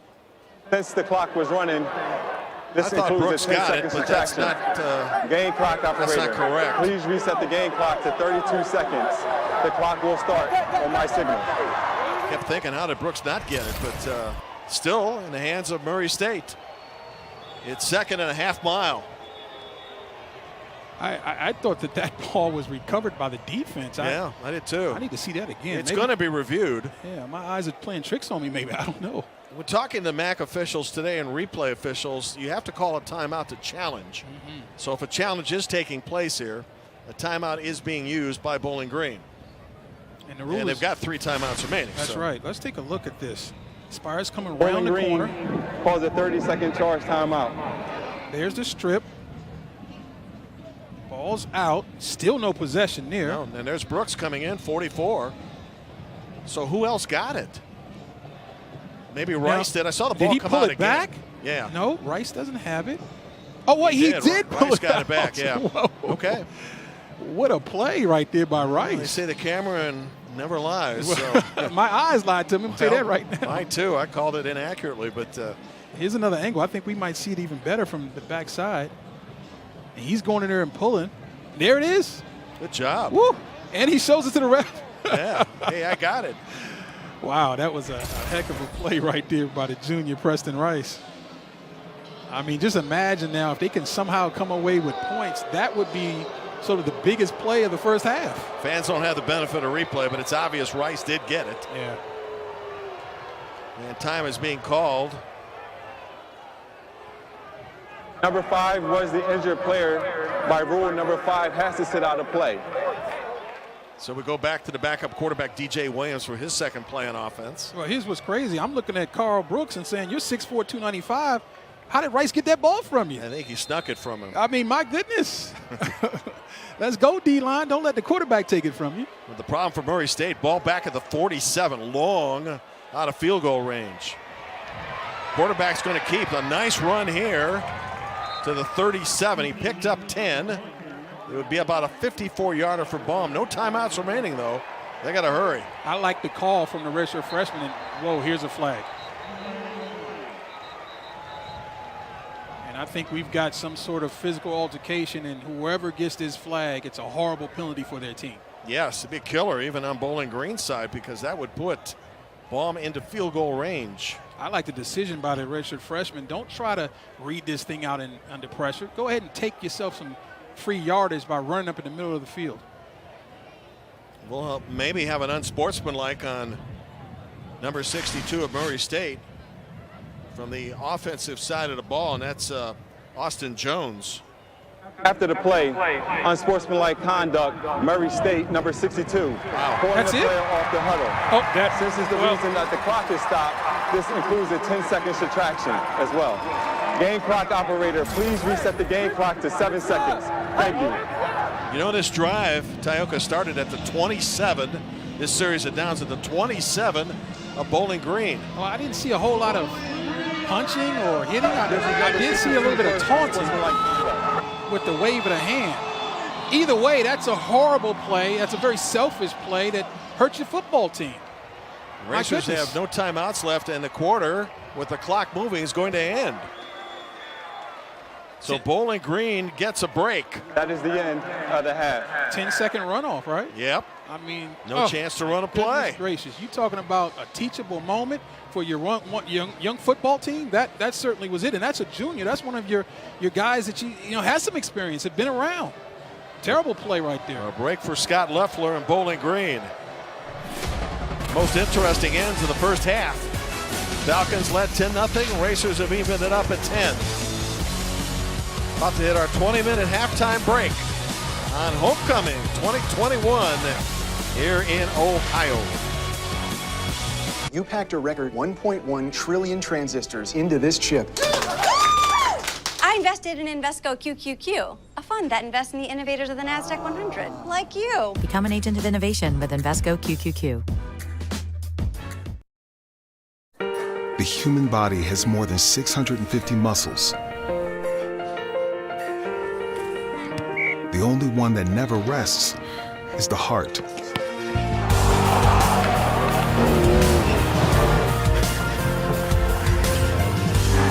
Maybe that's why true courage never rests either. Advent Health is a proud supporter of the incredible inside us all.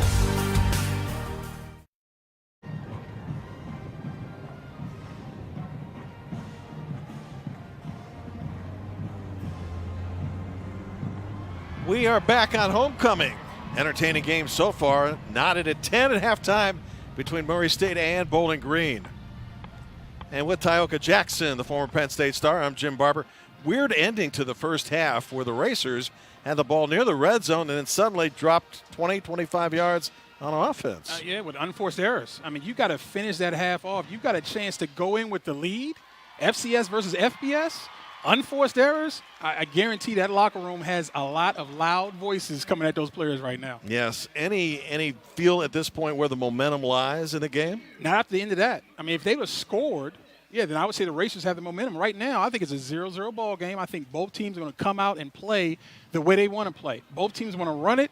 Obviously, Murray State has an advantage passing the ball, but right now, that quarterback, Preston Rice, is getting heated up too. So I think we have a tremendous second half ahead of us. Well, you mentioned earlier in the game those punches that are taken from the O-line to the D-line of Bowling Green, and maybe the fact that as we get to the fourth quarter, that's going to pay dividends. No doubt about it. And that offensive line is heated up for the Racers. They've got some running lanes. That would continue. We'll see if those body punches slows down the pursuit of this Bowling Green defense. But the scoreboard, most importantly, is where the Racers wanted. They can keep running the football. They hope to take it in the fourth quarter just like this. Much at stake for the Racers, who have not beaten an FBS team since 1984. That was Louisville, back when Louisville was an independent. Bowling Green, meantime, looking for its first win in the last 2 years.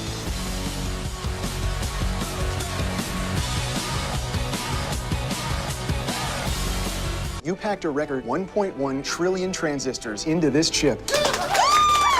I invested in Invesco QQQ, a fund that invests in the innovators of the NASDAQ 100, like you. Become an agent of innovation with Invesco QQQ. Save an additional $1,000 on your next Greenway Ford. It's our no-compromise promise. Never settle for anything less than the vehicle you want. Visit GreenwayFord.com and save an extra $1,000 off your special order today. Shop the Greenway Ford Advantage. Each other 3 times. I hear that your aunt almost had an impact on one of our games. Aunt Katie in West Virginia, who worked in the post office, and she was probably in her 70s, maybe almost 80. She used to send me a game plan every week, you know, when I was a coach at LSU. And it would just be a postcard type thing, and it would have tips to win the game. So when we're getting ready to play you guys, and she puts in her note, you need to go no huddle against these guys because this radar defense is going to mess your quarterback up.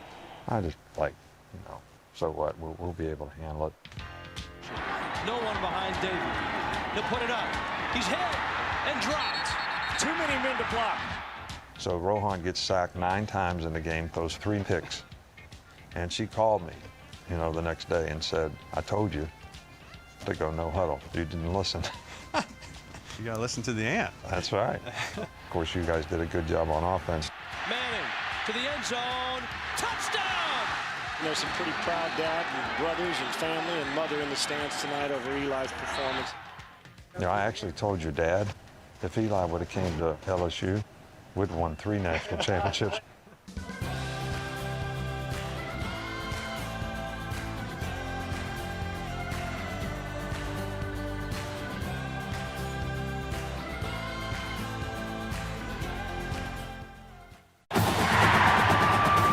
How's Sanchez looking? With your QB's increased spin rate, any pass with a launch angle of at least 43 degrees puts Sanchez in the end zone. You a data analyst or something? An investor in Invesco QQQ, a fund that gives you access to NASDAQ 100 innovations like AI statistical analysis software. How am I going to do? Become an agent of innovation with Invesco QQQ. Before investing, carefully read and consider fund investment objectives, risks, charges, expenses, and more in prospectus at Invesco.com.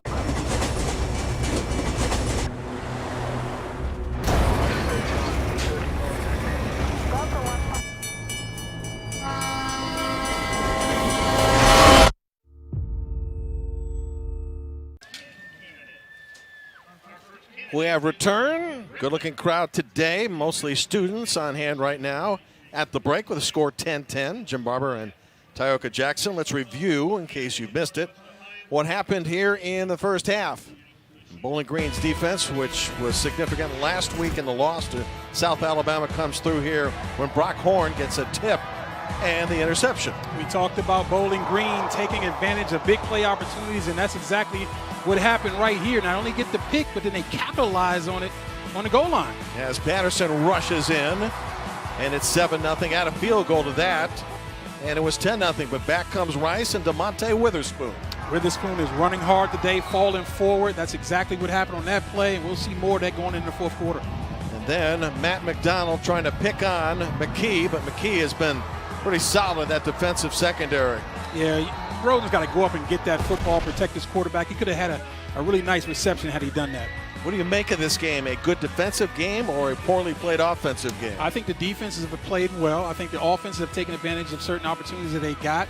Saved the last opportunity for the Racers to score at the end of that half. But I think both teams are feeling like I said at the half, that they can continue to play their type of football. The scoreboard is basically 0-0. It's who's going to execute without the mental errors in the second half that's going to determine the winner of this game. Both teams, by the way, are back on the field and getting ready for quarters 3 and 4. Let's take a look at the Mid-American Conference on week 3. Buffalo put up a great fight today and ran the football for 260 yards, Tioka, and still lost to ranked Coastal Carolina. Yeah, and that Coastal Carolina team can play. So that obviously bodes well for Buffalo. Certainly you got to sort of defend your home turf there. They would have liked to have gotten that win. It would have been a signature win for that team, but they've got more games to come in the conference especially. Michigan had 8 rushing touchdowns in the win over Northern Illinois. You will see Western next week, and how about that win over Pitt? Wow. As Corey Crooms, 8 catches of 161 yards and a touchdown. Kent State led Iowa 7-0. Second quarter now trailing 30-7. UMass is putting up a fight against Eastern Michigan, but Eastern will likely win it. And Miami, Ohio, which played well against Minnesota earlier this year, took care of LIU today 42-7. Akron also picks up a win. Toledo, well, we mentioned the Rockets had a chance to beat Notre Dame last week before losing. And unfortunately for the Cardinals and Mike New, not a factor today out west in Laramie against Wyoming. Wyoming is a tough place to be. I've been out to Laramie. Okay, they got a great culture right there. That is tough sledding for Ball State to go out there and try to get a win in a culture like that with fans like that. And Central Michigan in Death Valley tonight against LSU at 7 Eastern, 6 Central. I'll get a chance to see the Chips next week in their game against FIU Florida International. About to start the third quarter in a 10-10 game. What will Matt McDonald do to attack this Murray State defense and the secondary, which has played well? Some answers are coming up. The human body has more than 650 muscles. The only one that never rests is the heart.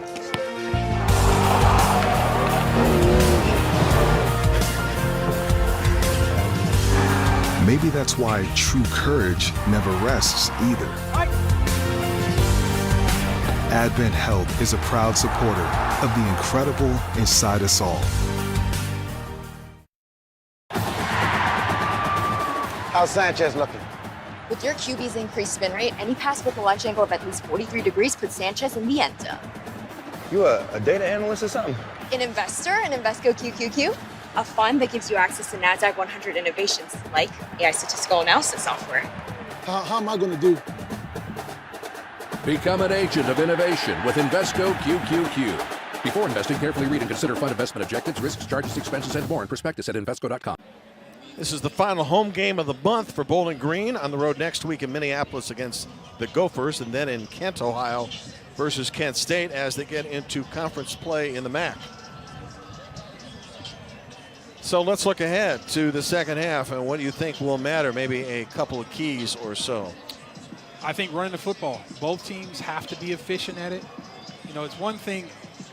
Bowling Green wants to run the football. Murray State needs to run the football. So take that for what it's worth. Both teams wants to establish it, but Murray State has to make it happen for them to win this game.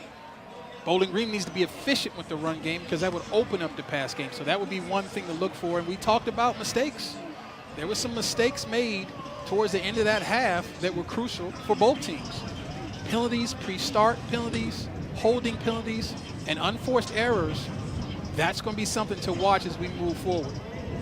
This is a rebuilding plan for Scott Loeffler, but how significant is this game to win for him in this rebuild? Listen, it's something that Frank Gans, the great special teams coach, taught me and my teammates: confirming validity. You go out and you work hard and You listen to the message and you go and you go and you go, but at some point you got to confirm what you're being taught works. And for his players, he just wants something good to happen for him. He needs a win to get them to understand that, hey, what we're doing is sound. It will get you to where you want to go. Just keep doing it. And so I'm telling you, yeah, this is not a conference game, but he needs this win for his football team, not for his job or anything like that, but just for the confidence of his football team before he gets into MAC play. Zane Weber's the kicker for Murray State. He will boot it. Bowling Green won the toss to start the game and elected to defer, so it defended in the first half. Now it will receive to start the second half. A little pooch kick. Interesting. Fair catch being called at the 28. Well, Christian Sims, who doubles as a tight end for this team, made the catch. The receiving team made a fair catch signal. By rule, the ball is placed at the spot of the catch. Good to have your good hands people up front, huh? That's right. And I'd like to see them get Christian Sims involved in the offense more. He is a matchup nightmare. 6'4", 240, but can run. I don't think there's a linebacker on the field for the Racers that can cover him one-on-one. We saw him last week expose the defense. He needs to get involved this week. Running game of Bowling Green, 16 carries for 44 in the first half. We'll start it off with a pass, which is even better than the run. 88, Christian Sims. Well, didn't you just say something about him? I'm telling you, super producer Stas Hall has our mics piped into Terry Malone's ear because, watch it. Again, this is not rocket science, guys. He's a big guy who can run. And look at him run away from the defense. He is a weapon. Whenever you have a tight end, that is an extra guy that the defense has to deal with. Terrion Stewart trying to sneak past the defensive line there and still going with the football, but he didn't gain much. He's not very big, but they're finding him today. He runs hard, too. The first guy rarely tackles him because of his low center of gravity. And Darnell Victor almost went for a ride, but that's good defense. Watch the edge. Watch Victor scrape. Good job of playing off the block. Now, that's not how you teach tackling, right? But sometimes you get in bad body position. You got to do whatever you got to do to get him to the ground. Penalty flag on the play. Toss out of the backfield. First down, and maybe a whole lot more. Teron Keith is headed to the end zone. Now the question is, will it stand up?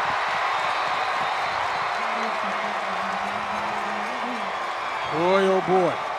That's either a procedure penalty or lining up off sides on the defense. Big moment here. How about the play by Teron Keith, though? Yes. He's exciting with the ball in his hands. Legal shift. Offense. Two players moving and did not get set. That 5-yard penalty is enforced from the previous spot. If you're the offensive coordinator, Terry Malone, are you wondering whether the shift had anything to do with the pass and the run? You know it doesn't. And this is what we talked about, though, right?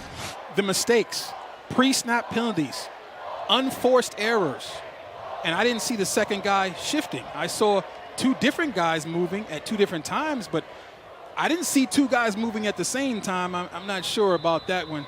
What an outstanding catch and run by Teron Keith, the redshirt freshman from Deland, Florida. He's got some speed. They got some really good young backs. And if I am Bowling Green Scott Loeffler, I'm a little perplexed about how that flag came out. Well, circle that play because it will become very important as we get along here in the second half. McDonald with a bullet to the 45-yard line. Ball caught, pick up a 6. And it's Christian Sims now being targeted here in the second half. Why not? I mean, I think they went in and realized we got to get the ball to 88. Yeah, we got some playmakers on the outside, but we've got a hot quarterback in the middle of the field, hasn't been tested yet. And that guy is the test maker right there. If you don't have people on the inside of that defense, in between the hashes that can cover, and I'm not saying that Murray State doesn't, but if you don't have guys that can cover, he's going to expose them. Now it's 3rd and 5. Official spot at the 44. 3-man front for Murray State. They'll rush 4. Trying to pick somebody off the edge. McDonald trying to escape and throwing. Got a first down. Got a whole lot more to go with it. Matt McDonald kept that play alive. He was nearly swallowed up in the backfield. And was able to find Christian Sims for a catch and run all the way down to about the 30. When you got a guy at the Y is the tight end, he's a gem for you. But this is all about Matt McDonald. Look at the poise, look at the legs, and look at the throw.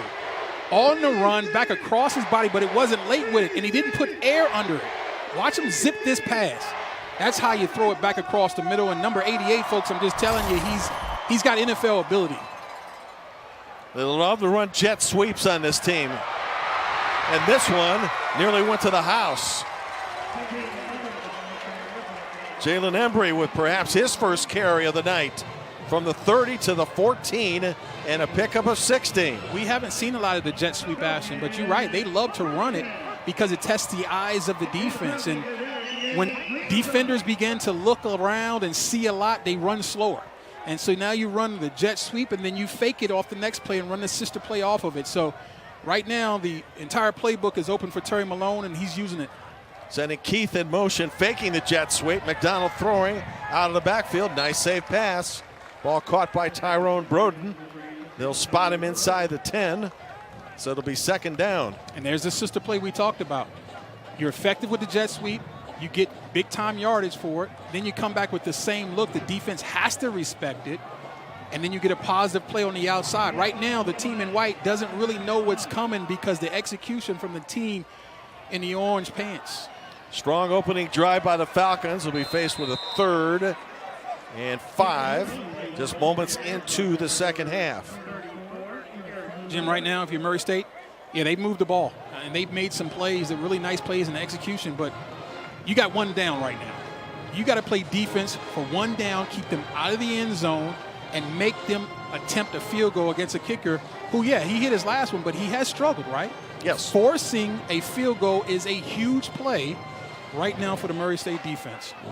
Jason Patterson, you mentioned he's a bigger back. In from Jacksonville, Florida, now in the backfield with McDonald on 3rd and 5. Play clock at 2. McDonald gets the play off, got a man to the outside. Good open field tackle. That's good defense. Pending on the spot, looks like it's 1st and goal. Yeah, that's Kavion Holmes. You can't really ask for much better defense, but I think it was slightly better offense because you're going to see a reach of the ball. Watch at the end of the play. Nice job of reaching out and grabbing it. But watch him reach that ball. It's a slight reach, got it across. Back to the running game, Terrion Stewart. Close to the goal line. A couple of Falcons are down, but everybody for the moment appears to be okay. By the way, it's Kevon Kroom who made that catch for Bowling Green and got the first down. And right now, Stewart a little slow to get back to the huddle. 2nd and goal from the 1. How about this? I formation, always at the goal line. Good setup. Just need a yard. Stewart not going anywhere. That's great defense. That's a bunch of guys on defense that have pride and don't want that ball to get scored on, especially in the run.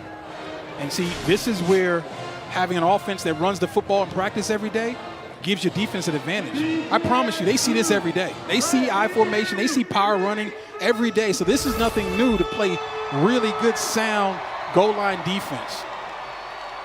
McDonald over center, biggest play of the game so far. I'm keeping the ball in McDonald's hands. Looking toward the end zone and running. Can he make it? He will. Touchdown.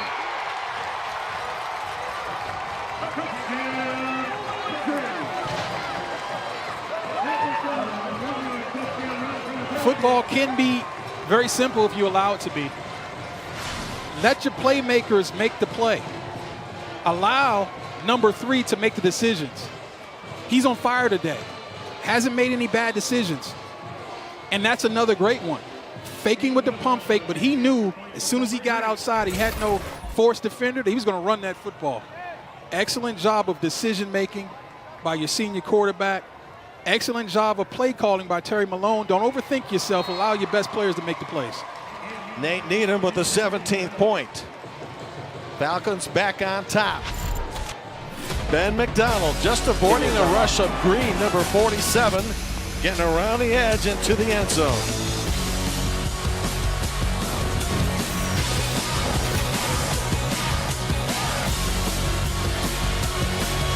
Aflac policyholders have been paid $37 billion directly. That's a lot of money. Somebody say money? Get help with expenses health insurance doesn't cover. Aflac is ready for prime time. Is an official sponsor of ESPN College Game Day.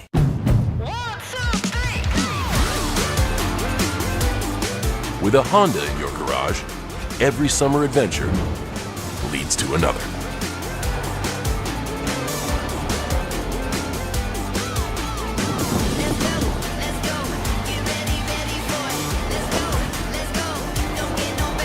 Get an incredible summer offer on a new Honda, only at the Honda Summer Sales Event. Ready, set, go. As Matt scored moments ago on a scamper on a big play on third down.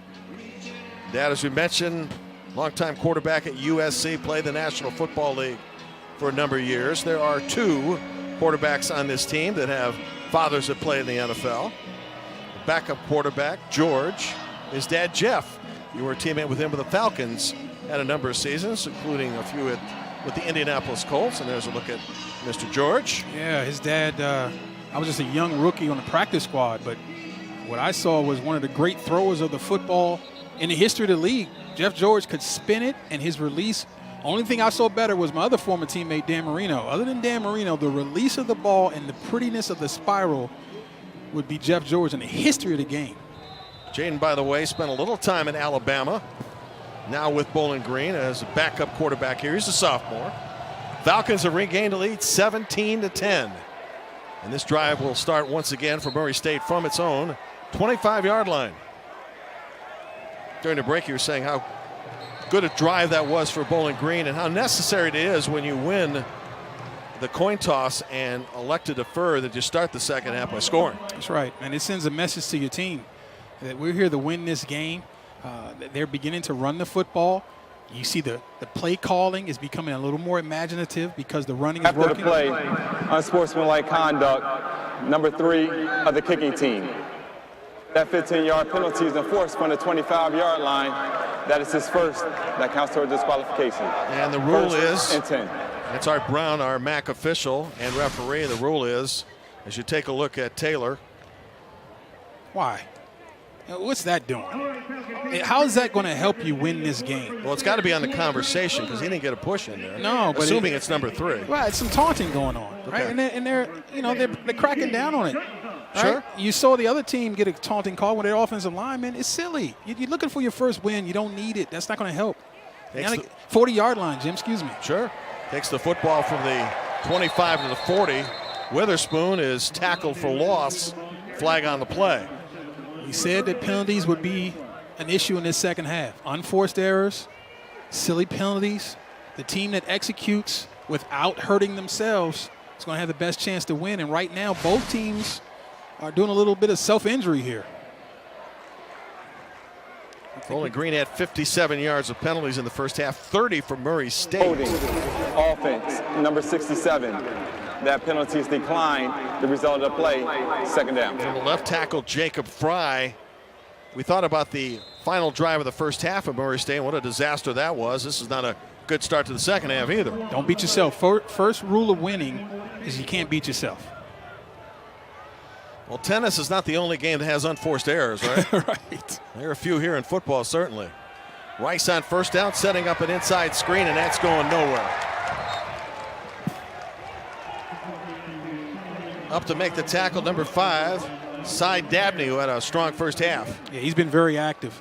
And as we see that they're making a concentrated effort to get blockers on number 23, Darren Anders. He's been very quiet, but the other guys are stepping up. And we talked about being sound on the perimeter. Murray State likes to get the ball in the perimeter and make their big plays. So far, so good on the perimeter of this defense. Yes, surprisingly, Dabney leads Bowling Green in tackles in this game. He's got 4.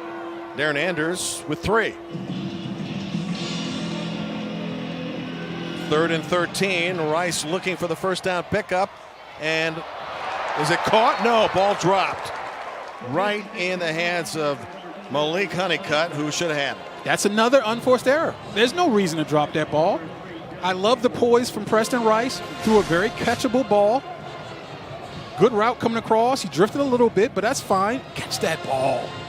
Come on. There's no defender harassing you there. He knows it. He's sick. That's a missed opportunity for this Racer offense because you'd have had the ball on the plus side of the 50, 1st and 10. And that means Lewis Halton is on the punt for Murray State. Line of scrimmage to 37. Got close to blocking. He is down now. Flags on the play. Well, last week, Bowling Green had a pick 6 and a blocked punt for 2 points. Didn't get to the kicker, though. There's no foul for running into the kicker. 1st and 10. Halton went down, but didn't get the call. There's no foul for running the kicker because the ball was tipped. And because the ball was tipped. Wow, and I saw the ball move. Yes, that is the right call. Excellent job by the officials to get together and talk themselves through it. I want to say that was Cy Dabney and special teams that got a hold of the ball. Boy, he's showing up big time this game. And good field position now for the Falcons from their own 37 with 8 and change remaining in the 3rd quarter. Bowling Green regaining lead here in the 2nd half on a touchdown run by Matt McDonald. I know this is still early in the game, partner, but this is a very crucial drive for the Murray State defense. They have got to find a way to get this team off the field with a punt. Another flag on the play. Or a turnover. Turnover helps too. Sure. This time the line judge threw up the laundry. Another penalty. Don't know if it's unforced or not. Legal shift. Unforced. On the offense. 5-yard penalty, 1st down. So what's happening here? The one that negated Teron Keith's long catch and run for touchdown was an illegal shift as well. Hey, I don't think that illegal shift was the proper call, but guess what? It was called. I'd like to see this one again. I don't know. But you just can't have pre-snap penalties. I mean, there's no reason for it. Mid-American Conference officiating crew here for this game between FCS and FBS opponents. About halfway through the 3rd, ball loose, and McDonald going to have to swallow it up at the 27-yard line. Look, Bowling Green has a true walk-on freshman at center, right? And we said, I've never seen a true walk-on start, and here's the last play. Let's see if we can see the illegal shift. You should be seeing 2 guys moving. We got alignment. No. Does that count? No. Well, but the other guy's going lateral. He can get in a 3-point stance. Yeah, I'm not sure of that one. Now, you know, maybe I'm not up on the rule, but to me, that is not an illegal shift penalty. But again, you got a true freshman center, all right? Not a lot of football being played. You're seeing the snaps come low. McDonald out of the backfield, gets rid of it at the last moment. Intended for Christian Sims, who he has found as a favorite receiver here in the 2nd half. Now it's 3rd and 20 in the penalties, setting them back this drive. Take a look at their drive chart. Started with a touchdown on a short field off a pick, then a punt, then a field goal on a 14-play drive. Obviously their best. Since then, a pick, a punt, and then a strong drive to start the 2nd half. 11 rushes or 11 plays, 71 yards. So it's sort of up and down every other drive. It's not shocking to me with such a young and inexperienced team. And it looks like this might be another down as you see a holding is going to get called against multiple players in the backfield. McDonald is very close to picking up the 1st down, but that's not going to matter. He carried for 20 yards. And look how frustrated he is off the play. And he knows how youthful this group is. And none the same. Personal foul, shot block, offense, number 72 and 28. That penalty enforced half the distance to the goal line, 3rd down. Cade Zimmerly, 72. 2 true freshmen combining on this. Chop block means there's one guy engaging high and one guy going low. And you see the back now going low as the center, Cade Zimmerly, is engaged. Here it is right here. This very dangerous play. He comes off. And look, it's a bang-bang deal. Did he even hit him? I'm not even sure he made contact. He went for the block. I know the ref is anticipating. So the penalty was on Patterson and Zimmerly. Yeah, right? they 2 true freshmen combining for a big penalty as it sets back this offense. 3rd and 34. So not much is going to happen on this play. And Bowling Green, as Murray State did to close out the 1st half, is going backwards. 3rd and Detroit is yes. what that was. Look at this, 92 yards of penalties in this game. And 92 a game, 2nd worst in the MAC coming in. Both teams had penalty issues coming in. So is that a youth thing? It is a youth thing. There's no question about it. But it's also a discipline thing. You got to know in tight ball games, just do it the way you're taught. But we talked about Murray State having to show up big defensively. This all counts. Punting from backed up. This is a great job by the defense. Naranjo, good punt. Carrying all the way to the 42-yard line. It's a punt of 43 yards and no return. 6 to go in the third quarter. Still, this game very much up for grabs.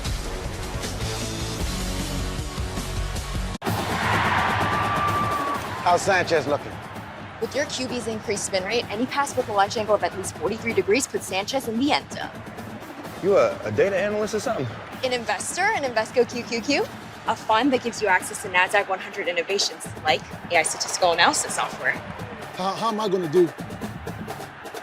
Become an agent of innovation with Invesco QQQ. Before investing, carefully read and consider fund investment objectives, risks, charges, expenses, and more in prospectus at Invesco.com. The human body has more than 650 muscles. The only one that never rests is the heart.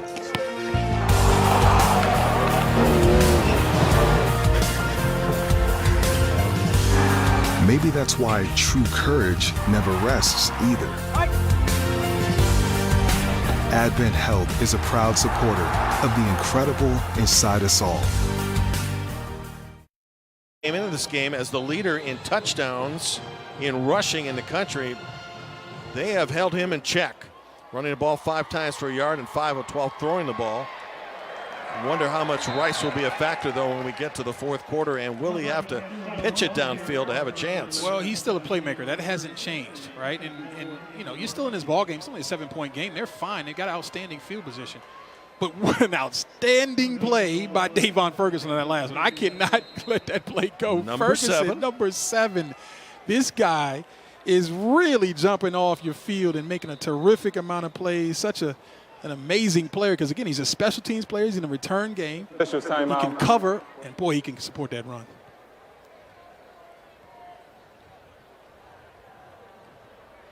Not sure if a helmet came off, and one of the Falcons had to head to the sidelines by NCAA rule.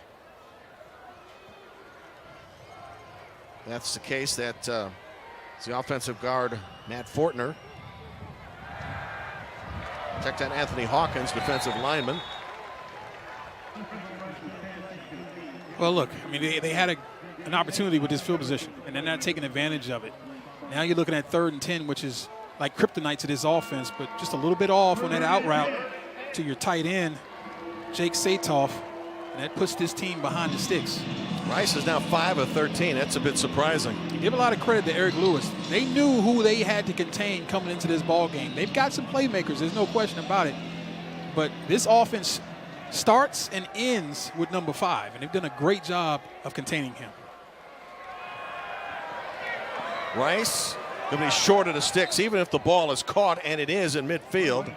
Now a decision to be made by head coach Dean Hood on 4th and 2. I think you got to punt this ball. Really? Yeah, I do, because you're playing the field position game right now. You're not in a hurry to win this game in the 3rd quarter. You want to take this into the 4th quarter somewhere where it is now, 1-possession game. No need to give this offense the ball at midfield. Let's punt them backed up, pin them, play good defense, and restart this thing again. And Lewis Halton will do just that. Unless there's a fake. Gets rid of it. Ball will bounce at the 20. Not a particularly long kick. Just 28 yards. Media timeout. 4:38 remaining in the 3rd. Bowling Green back to work in a moment.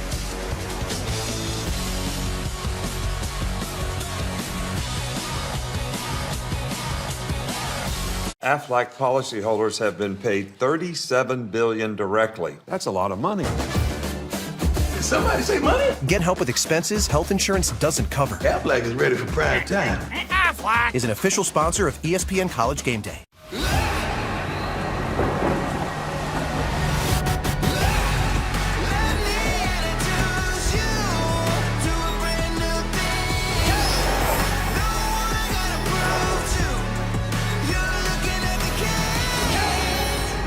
The all-new Hyundai Tucson.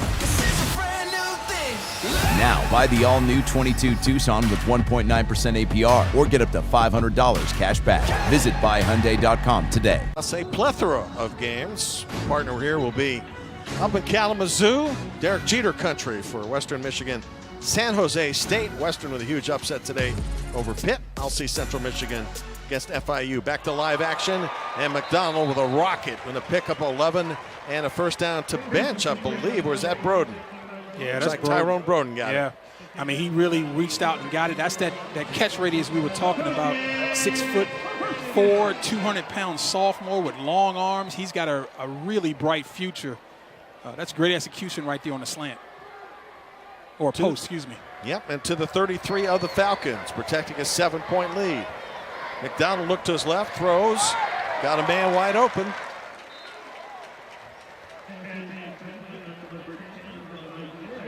Levi Gazarek with a catch. He is close to the marker, and now McDonald starting to open things up a little bit. Yeah, Levi is a young backup tight end, just a freshman. But what you saw there was Matt McDonald go through his progressions, and that's an outstanding job by the offensive line, giving them time to scan that field and get that ball out. Now, we mentioned Western's upset, and on cue, Dr. John Steinbrecher, the commissioner, popped in our booth. Happy about the 44-41 Western win today, but said we need more of those. Right. And for the record, now 2 Power 5 victories this year. Wins over Power 5 teams as Northern beat Georgia Tech, and today a win by Western over the Panthers. Yeah, that's big. 2 wins against Power 5 for a conference that always seem to be fighting for respect when they shouldn't be. I mean, they've got a tremendous history, and they're a very good conference that produces NFL players on the regular. McDonald will keep, run out of bounds just past midfield. Pretty good coverage on the defensive side for Murray State, as Matt didn't see anybody open, and he swallowed up the ball. Yeah, it was, but again, he gets 5 yards or 4 yards because of the decision making. Young quarterbacks need to understand, take what the defense gives you. And sometimes they give you a 4-yard scramble. You don't have to play Johnny Unitas and try to make every throw against tight coverage. Sometimes you just get positive yards and stay ahead of the sticks. Second down, play fake McDonald. Nobody to throw to for the moment. Now he's got a man. High school teammate Austin Osborne. You called it. Flex on him again, 18. You called it high school teammate. That was Sandlot football, okay? Watch Austin run a 12-yard curl, okay? But then he sees his quarterback scramble, and he runs with him and creates the opening throwing lane for his quarterback. Those are 2 guys that are on the same page because they've been doing it since the crib. Well said, and the Sandlot play nails 33 yards. Back to Patterson, straight ahead. He's a powerful runner. And the passing game is starting to open up the running game a bit. And what do we mean by Sandlot football? That means you got guys who have the confidence of doing the X's and O's the way your offensive coordinator Terry Malone teaches it, but then when things break down, you're not robots. You don't just stand there and get tackled. You then improvise. As long as everyone's on the same page doing the same thing, you can make a big play out of it. In the red zone now from the 9-yard line on 2nd and 4. Under 2 minutes, 3rd quarter. Patterson straight ahead with the front 4 of Murray State there to meet him. That was Maurice Green. That was a tremendous play by Green of stacking the offensive lineman, disengaging and making a play all by himself. The entire team in white could have been on the sidelines with 47 making a play by himself because of the penetration and disengaging of the blocker. That's a nice play by a backup defensive end. Yes. Last week head coach Scott Loeffler said that when he went to a gadget play threatening to make it a 2-score game against South Alabama was a mistake on his part. Here, they settle for a field goal. They'll be up 2 scores with a minute to go in the 3rd quarter. McDonald would prefer a touchdown, though. And when he's in trouble and he's sacked. Back near the 20-yard line. Still field goal range, however, for Needham as Levi Matheny came up from his will linebacker spot. One of the few mistakes here. This is where the ball's got to come out. This is great initial pressure. Okay, now you're out of the pocket. Just throw the ball away. Okay, we don't need to hold on to the ball and take a sack there because it's deflating for your offensive line. The offensive line has played well. And now you're backing up your kicker. It's not horrific, but I'd like to see that ball being thrown out of bounds and make this an easy chip shot for your kicker. Nate Needham has one already from 43. This will be from 36. from the left hash and a chance to go up 10 again.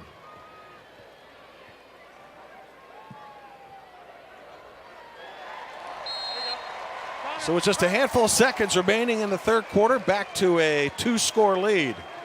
What did Scott Loeffler tell us during the week? He says, I learned a little bit from taking a chance in that second game. He said, if I had to do it over again, I wouldn't.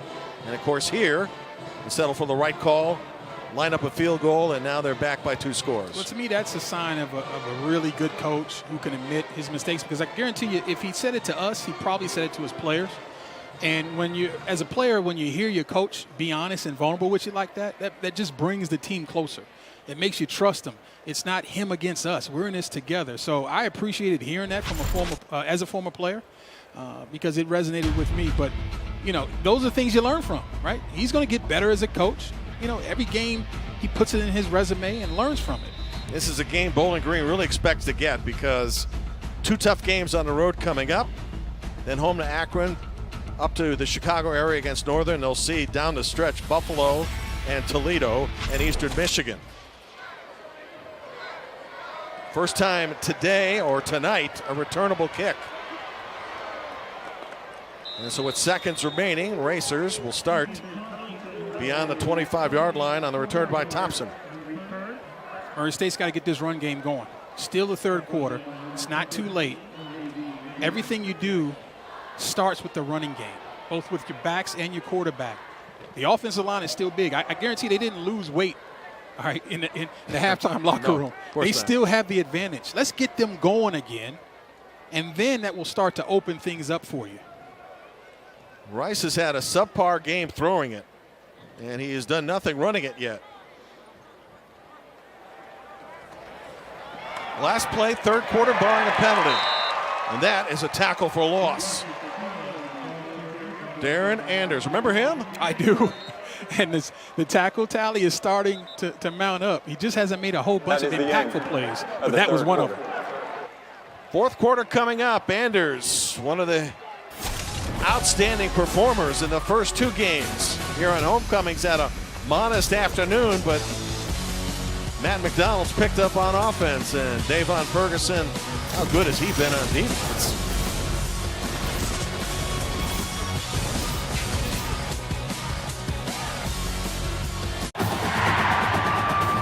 How's Sanchez looking? With your QB's increased spin rate, any pass with a launch angle of at least 43 degrees puts Sanchez in the end zone. You a data analyst or something?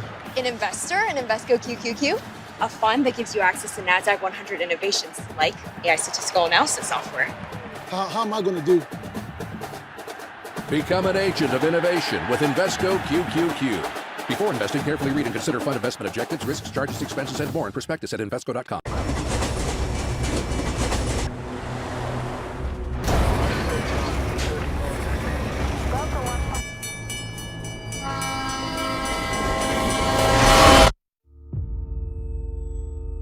Schedule, something unusual about it. The fact is they'll play SEMO, Southeast Missouri, and Eastern Illinois twice in a season. There's only one FBS team that has that. Rice is down back at the 10-yard line. Horn and Anders into attack. Look at Horn. That's just a straight blitz, unblocked. And I think number 18, Rodney Castile, missed his block. And when you miss your block, you're going to see a quarterback looking like that, trying to figure out what happened. But we've mentioned number 34, Brock Horn, many times in this game. He's showing up as a backup defensive linebacker, excuse me. Holding defense, number 7. That 10-yard penalty is enforced from the previous spot. There's a huge break. Correction, 4th down. Because instead of the ball being pinned back up against the goalpost, ball will be moved close to the 35-yard line, I believe. The official said 4th down. Now, down marker shouldn't move, should it? No, I think that should stay 3rd. Correction, it is 2nd down. 2nd down. Okay. We'll get it right. Well, the yard marker says 3rd, so we split the difference, I think.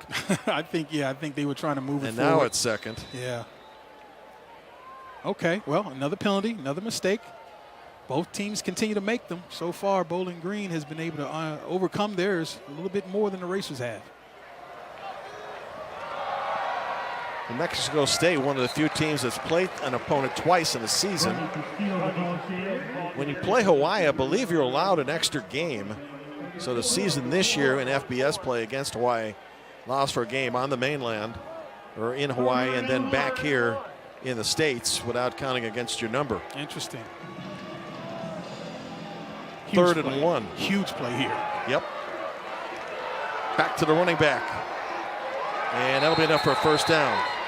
Falcons get excited about making a stop, but the outside judge says first down to the 37. Let's move the chains. That was Castile one-on-one in the hole versus Anders.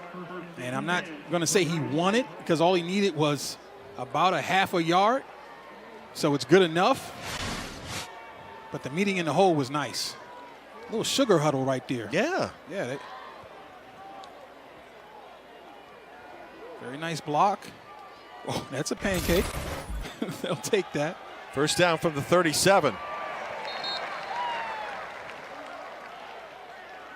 That's the backup QB, I believe, carried the football on that play as Rice returns. There's Darren Anders making another play.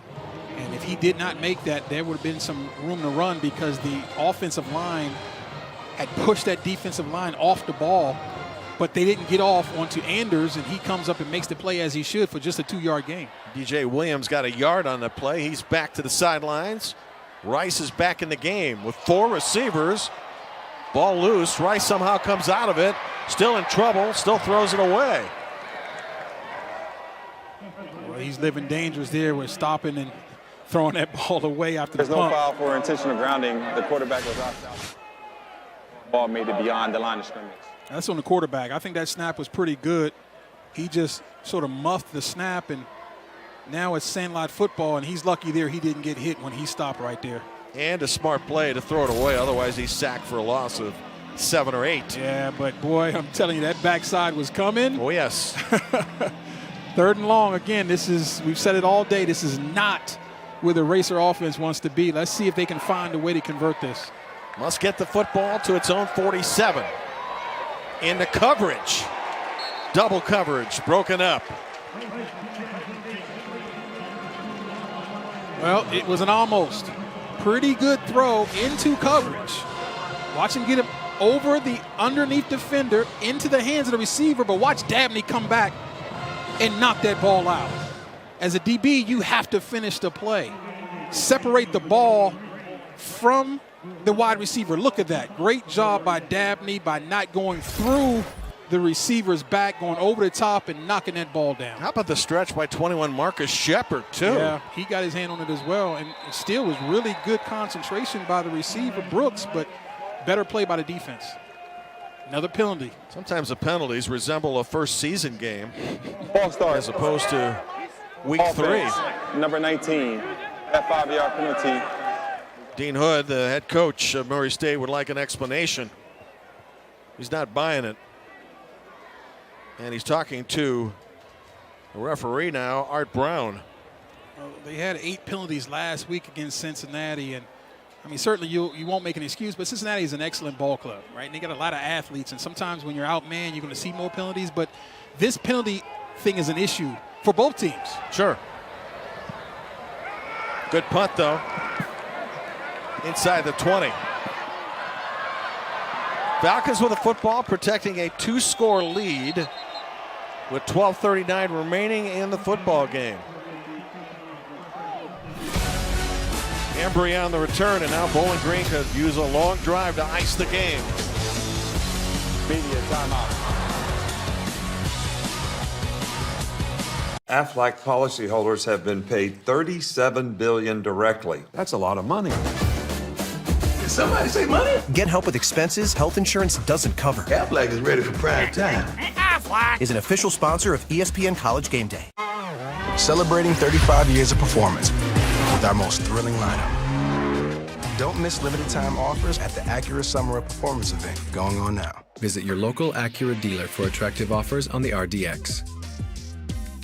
How huge would that have been? 31-29. Back to live action. Bowling Green protecting a 10-point lead, but not sitting on the ball, which is wise. On the toss to Austin Osborne, out of bounds for the Falcons. How productive has he been this year? That's a guy who only had one career catch coming into the season. Bowling Green has lost its last 10. Last season was half a season, just 6 Mid-American Conference games in November and December.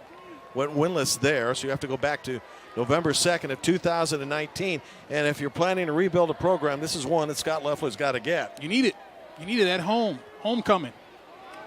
2nd and 2, enough for the first down. That means you can eat up a couple of more minutes with 12 minutes remaining in the game. If I'm Murray State, I'm looking for leaders now. We need some guys who aren't scoreboard watching, but trying to make plays to give their team a chance. This game is not over. Got to strip the ball, I would think. That might be significant. That would help. A turnover would be huge for sure. But no matter what, I've got to find a way to get a stop and get off the field. See how much of the play clock is going to be utilized by Bowling Green here as it dips under 10. McDonald from the shotgun with a strike. And on first down, this goes for 8. Kevon Kroom, that's his second catch of the game. Right now the game is in Bowling Green's hands, certainly. And it's because the ball is in number 3's hands. Yeah. Matt McDonald right now is in perfect rhythm. And if you don't get a rush on this guy and he's allowed to stand in the pocket and scan your defense, you can forget about it. Chance to pick up another first down, use some more clock. That's exactly what's happening. Run or throw for big yards on first down, then hand the ball off to Patterson on second down. Let's give some love to this Bowling Green offensive line. We talked about how young they are and how challenged they are, but right now they're starting to dominate the line of scrimmage.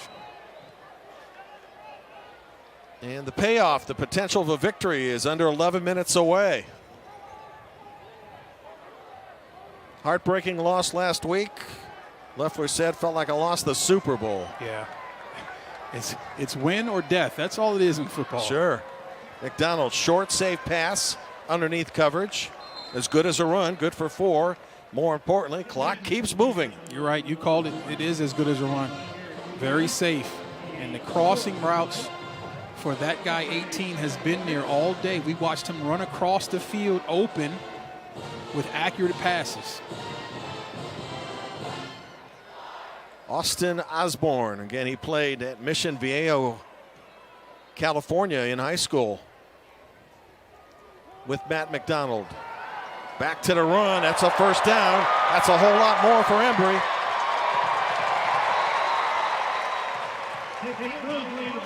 Took that Mosley, Nick Mosley, the ball carrier.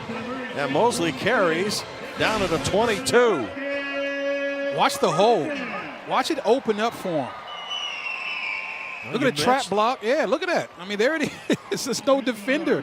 When you've got a 4-yard wide hole, anybody can run through it, maybe even you.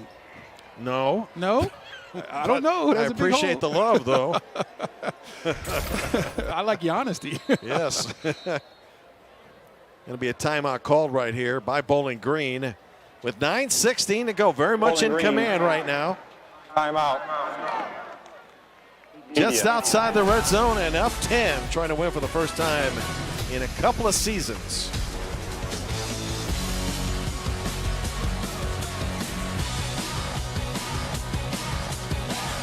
Aflac policyholders have been paid $37 billion directly. That's a lot of money. Did somebody say money? Get help with expenses health insurance doesn't cover. Aflac is ready for prime time. Aflac is an official sponsor of ESPN College Game Day. With a Honda in your garage, every summer adventure leads to another.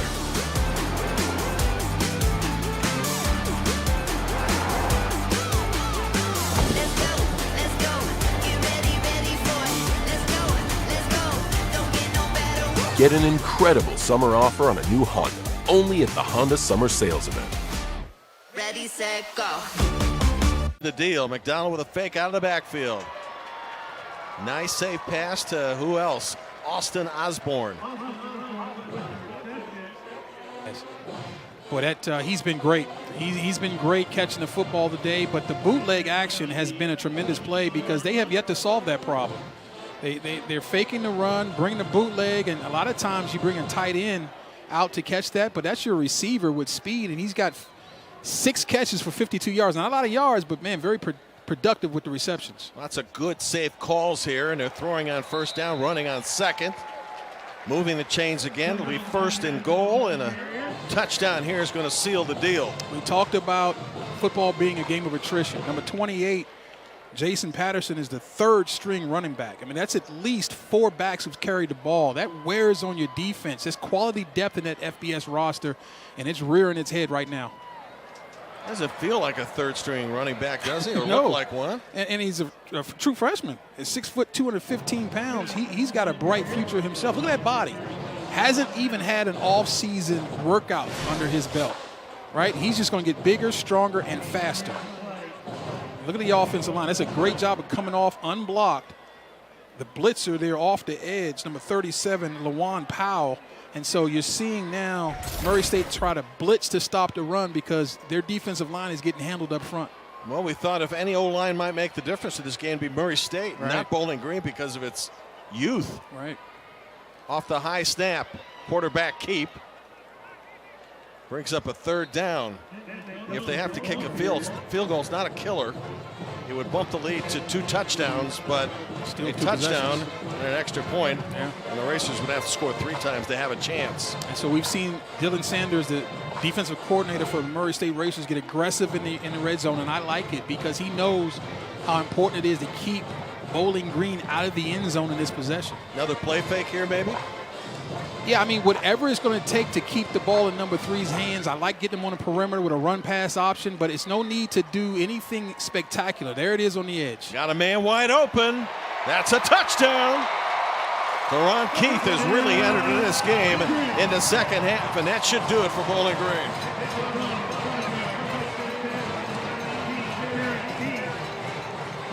We saw Keith now take the place of Osborne with the same bootleg action, and he's wide open. That's an equation that has yet to be solved by the Racer defense. There's the fake of the jet sweep, and look at number 19 leak out, and there's nobody there. I mean, that has been an issue all day. They have not been able to adjust to the bootleg, and it cost them a touchdown there, a very costly touchdown. Do you feel that FBS and its strength in numbers is weighing down FCS here? Sure, because of the depth, the quality depth. Listen, there are plenty of players on each side of this sideline, right? The question is, how quality is your depth in the 2nd and 3rd string?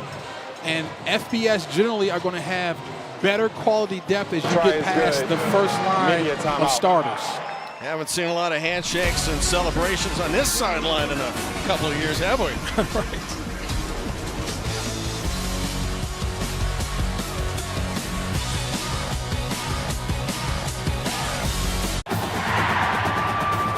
How's Sanchez looking?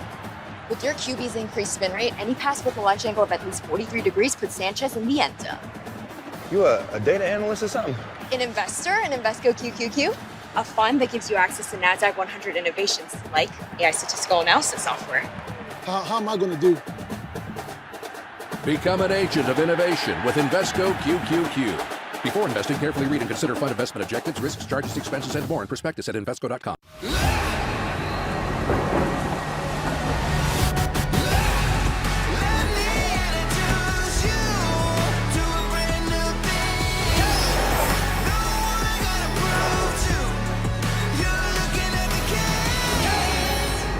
The all-new Hyundai Tucson.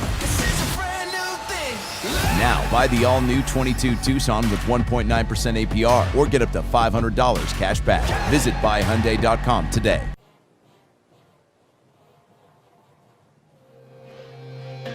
Here's our game summary. Score by quarters. Bowling Green has put points on the board in each quarter. Murray State's scoring came all in the second. The defense of Eric Lewis and Bowling Green has really stymied Preston Rice today. Just 6 of 16 in the air, 64 yards and a pick. He has been held to nothing on the ground.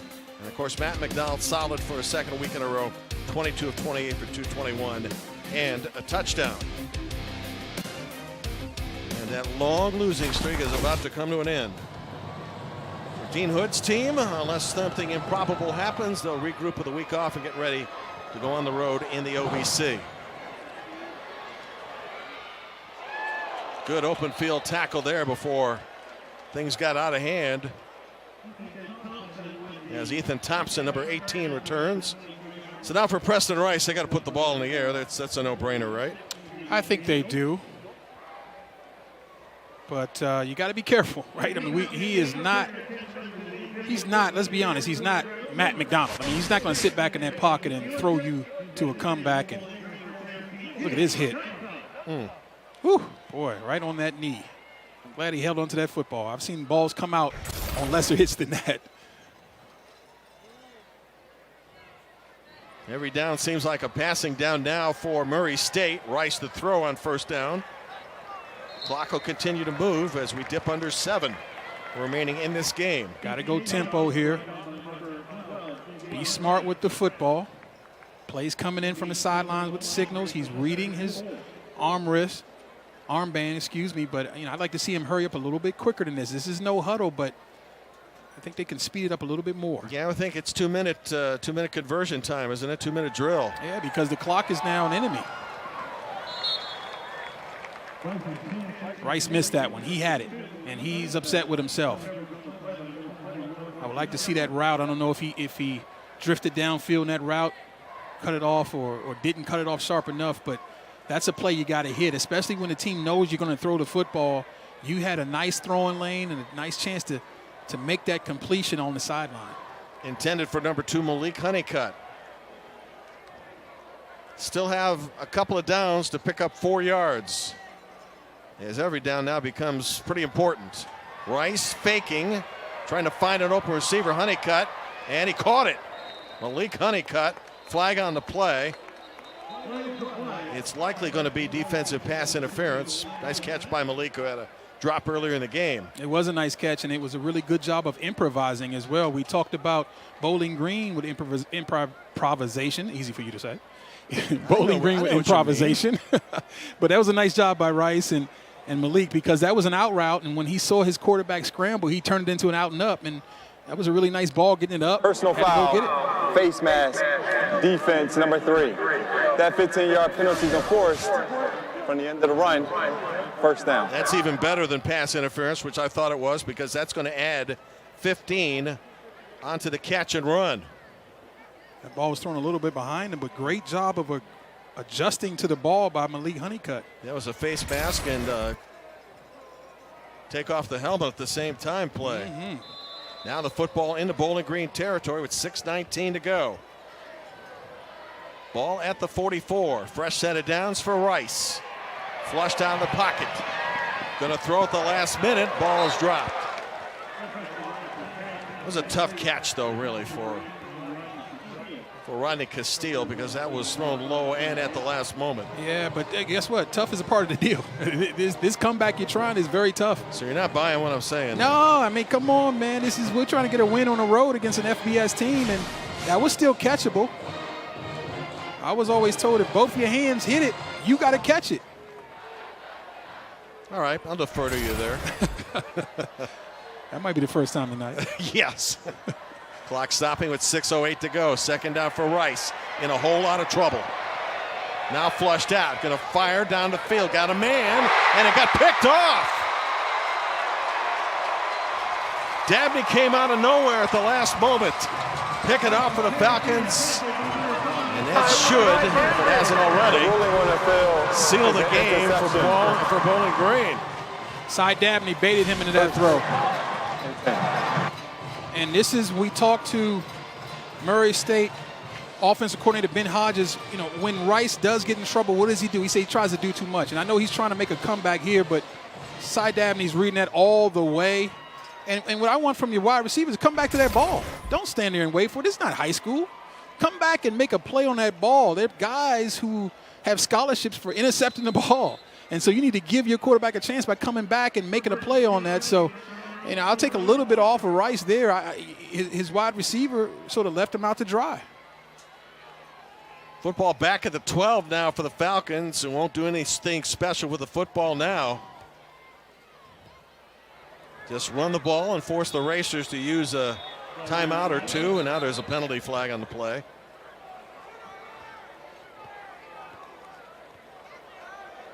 Personal foul, face mask, defense number 45. That 15-yard penalty is enforced from the end of the run. So from the 12 and a first down up close to the 30. And right now, Murray State will use a timeout. Timeout, Murray State. That's the first of three. The time is running out on the Racers.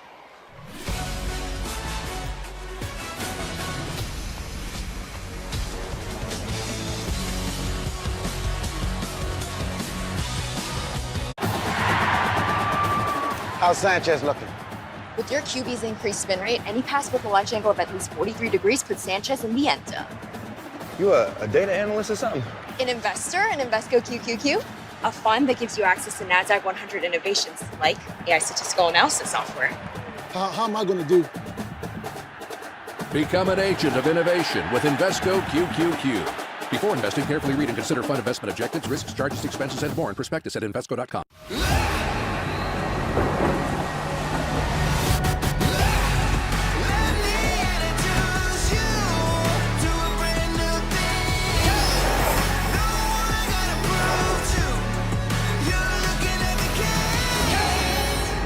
The all-new Hyundai Tucson. Now, buy the all-new 22 Tucson with 1.9% APR or get up to $500 cash back. Visit buyhyundai.com today. 2 to go. Jim Barber and Tyoka Jackson. We're going to put him up to a teaching moment here in a moment to show the pickoff moments ago by Dabney. As the Falcons now will kill clock. And let's go back to the last play where you thought the wide receiver Honeycutt should have done a little more for Murray State. Yeah, if you got some young wide receivers watching this. Okay, so right now the quarterback's scrambling, right? And Honeycutt sees it. He adjusts his route. Great. Turns the DB around. Now you've got room. Got your hand up. Now come finish the play. Come get the ball. Don't stop and wait because the defense isn't. That's a nice job by Cy Dabney. But your receiver has got to come back and fight for that ball. That's something that he's a fifth-year senior. Honeycutt should know better. But that's something when they show on the film tomorrow, the entire wide receiver room will learn from that. And the defense with another pick for Bowling Green. Eric Lewis, their coordinator, up in the booth, has to be pleased. That's the special teams coach over there, by the way, and a longtime friend of yours. Yeah, Coach Ligashevsky. Ligashevsky's been around. He's coached in the NFL and in college for a long, long time. Well, they are really lucky to have a coach with that much experience on this college sideline.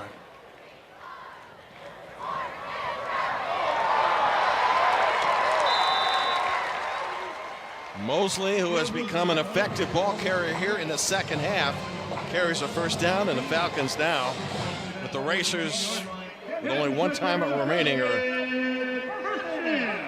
nailing the coffin. Well, there's a lot of the play count is starting to mount up for the Racer defense. They're getting tired. Guys are bent over.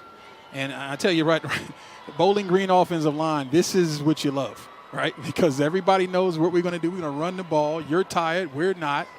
It's always a lot tougher to play defense. Takes a lot more energy. And the guys in that burnt orange, they're just teeing off right now. 3-score lead in the game. And that payoff that head coach Scott Loeffler was hoping for is going to happen. It's funny. Namely a victory. Yeah, it's funny when you win. Third and final timeout, Murray State, 30-second. The post-game meal tastes better. Your dog is a little more friendlier, right? Your waistline's a little better. You look a little better in your clothes when you win. Like everything gets a little better after you win the game. But this is what they needed. We talked about confirming the validity. Now their young players can now see a film where, okay, if I do it the way coach is asking, we can actually win the ball game. So now I'm confident. The key now for this young team is how do you come back and practice after a win, right? That's the next lesson. We talk about the process. I would think a little hop in your step might. You would think be that appropriate, You would think that, but I've been on teams with young players. Sometimes in a situation like this, they come back and practice like they got it made. Oh, now we got it. We don't have to practice hard. We don't have to execute. We're good now, coach. No. It's going to be very important that Bowling Green come back and practice with the effort they talked about that went on this week, the intensity, the attention to detail, because that's what got you to win, right? And if you go back to the other habits of bad practicing, you'll follow this win with a loss. And so that's the next step in the maturation of this team. Can we come back and practice and execute all week like we did leading into this game to give ourselves the best chance to win on Saturday? Well, I think all Loeffler and the coordinators have to do is show them the film of Minnesota, which went to Boulder today and shut out Colorado 30-0. Yeah. That's the next opponent, by the way, up in Minneapolis next Saturday. Well, that might scare them. Yeah. Don't see a whole lot of shutouts in college football. That was one right there. Well, P.J. Fleck is certainly a terrific coach. Still relatively young. He's from the MAC. Oh, yes, he is. Right, and he was one of the hot young coaches. Successful at Western. That's no question about it. And he's building a culture there in Minnesota. And he's a really, really good recruiter. The talent level has gone up since he's been there. And so I think long-term, Minnesota's on the come. Rewarded with an opening game with Ohio State, of all people, but played very competitive. Matt Naranjo, number 90 on the punt the ball away. And the bounce is a good one for Bowling Green. That is a punt of 49 yards and no return.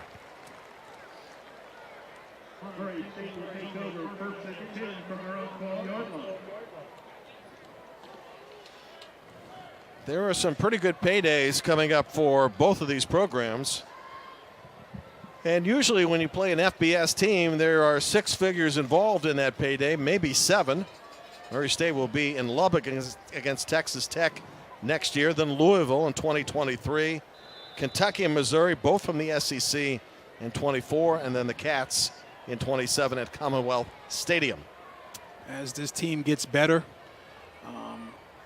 those are some games that aren't necessarily against super powerhouse teams. I'm not saying they can win any of them, but certainly being competitive and trying to take the game into the fourth quarter would be a very good goal for all of those opponents. And there are areas, minus Texas Tech, where you can probably get in the car and go watch some football if you're a fan of Murray State. That's right. How about the Wadzala coming in and getting the sack and feeling good about it? Good for him, right? Huh? I mean, this is when you get the backup players in who worked hard, worked their tail off, usually on the look squad, and then they get an opportunity to hit somebody on the other side, and well, that gets the entire sideline fired up. Rice got 15 yards on that play. It'll be 3rd and 2. Bell with a catch. Could have been a factor today, but they shut him down. Out of the backfield. Safe pass, first down. Good hit there, too, by the Falcons at the 25, and the clock continues to move. Actually, it'll be restarted here in a moment as it stops with the first down.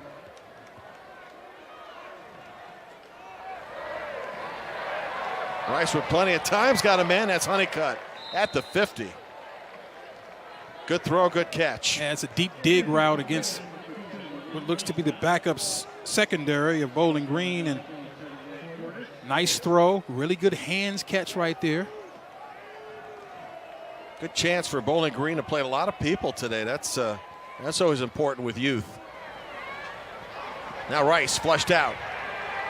Going to throw at the last moment and has the first down. Pending spot, at the 40. Look, if you're Murray State, you just don't want to put any bad ball on film. If you're still out there, I need the effort high. We're trying to build something here. There's going to be better days ahead, because I guarantee you there aren't many opponents that are going to walk out with this sort of talent, FBS talent on the field. They'll be fine, trust me. Going for 6 here is Rice against Honeycutt. Flag on the play. That'll be pass interference as Malik Honeycutt drew single coverage. Unless I missed something, that might be offensive pass interference. Okay. I may have misspoke here. Well, no, it's going to be pass interference in my opinion. Pass interference. Defense, number wrong. 13. That 15-yard penalty is enforced from the previous spot. But you're not sure you're in agreement. Well, and I know Coach Loeffler isn't. Look at him. He's beside himself. And from what I saw, he's got good reason. That's not a foul right there. That, to me, that right hand, okay, by the defender, that should not be called. That happens every single play. I think that is either a play on or offensive pass interference. Now Rice to keep and wisely out of bounds to stop clock with 1:27 left.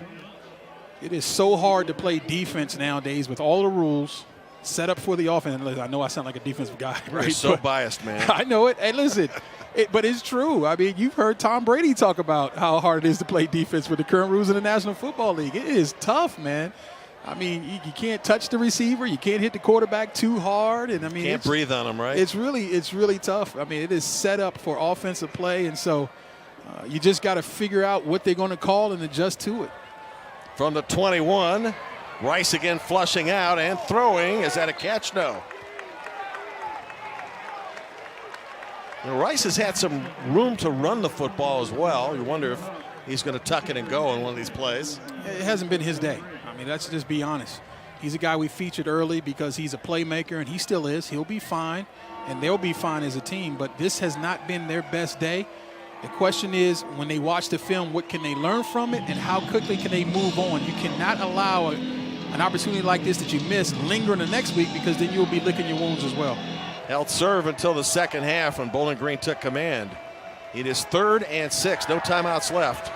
Rice looking for the first down wisely, and it's going to be about a yard short, maybe 2.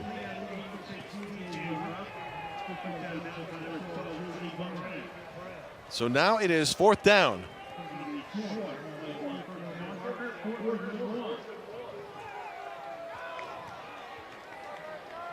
Rice could call his own number on this play. Needs to pick up a yard. He's got a receiver, and the ball is dropped. He threw a laser to Honeycutt, and that's going to do it. With the Racers out of timeouts, the Falcons will now bleed out the clock and celebrate. You haven't seen this in a while, huh? You haven't. And this play is emblematic of the type of day it's been for the Racers. Almost, not quite. Slant route, ball where it needs to be, and you just didn't execute it. I mean, that's a play that he makes in practice, I guarantee you, with his eyes closed. That sort of route, that basic route is what they do warming up, and he just couldn't make it happen when it counted. Think about it, such a youthful offensive line. They probably had to teach them the victory formation, don't you think? Right. All right, guys, this is where we kneel down. And Scott Loeffler and the Bowling Green coaching staff, as he says, good job on the sidelines. We'll get to enjoy tonight. His 4th win since becoming a Bowling Green head coach. Time for one more snap.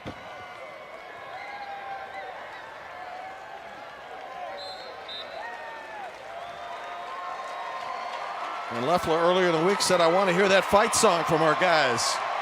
So let's get the voices going, guys. Right. And the crowd's letting them hear it. Homecoming win.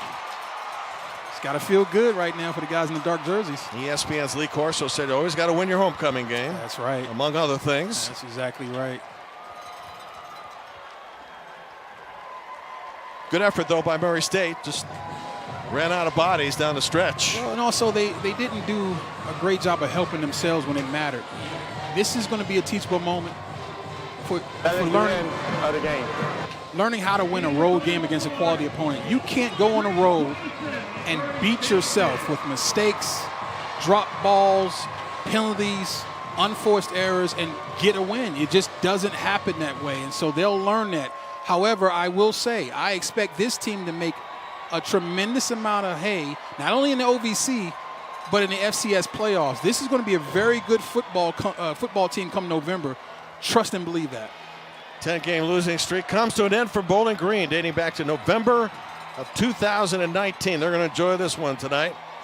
Probably a homecoming party or two to attend, I would think. You think? But again, the key for this now, for Bowling Green, enjoy it tonight. But after tonight, move on. Don't allow this sugar high to continue, because there's work to be done going forward. You haven't even got the conference play yet. Learn how to win and learn how to practice and prepare after the win. And a tough opponent in Minnesota awaits next week in Minneapolis. Congratulations to the Falcons for the win today. And in the meantime, Murray State regroups with a week off and prepares for Eastern Illinois in 2 weeks. We'll enjoy Kalamazoo and that hot Western Michigan team next week. Huh? Yes, sir. Coming off that win against Pitt. For Tyoka Jackson, I'm Jim Barber. We thank you for joining us today. Hope you enjoyed the broadcast. The final 27-10 Falcons over the Racers.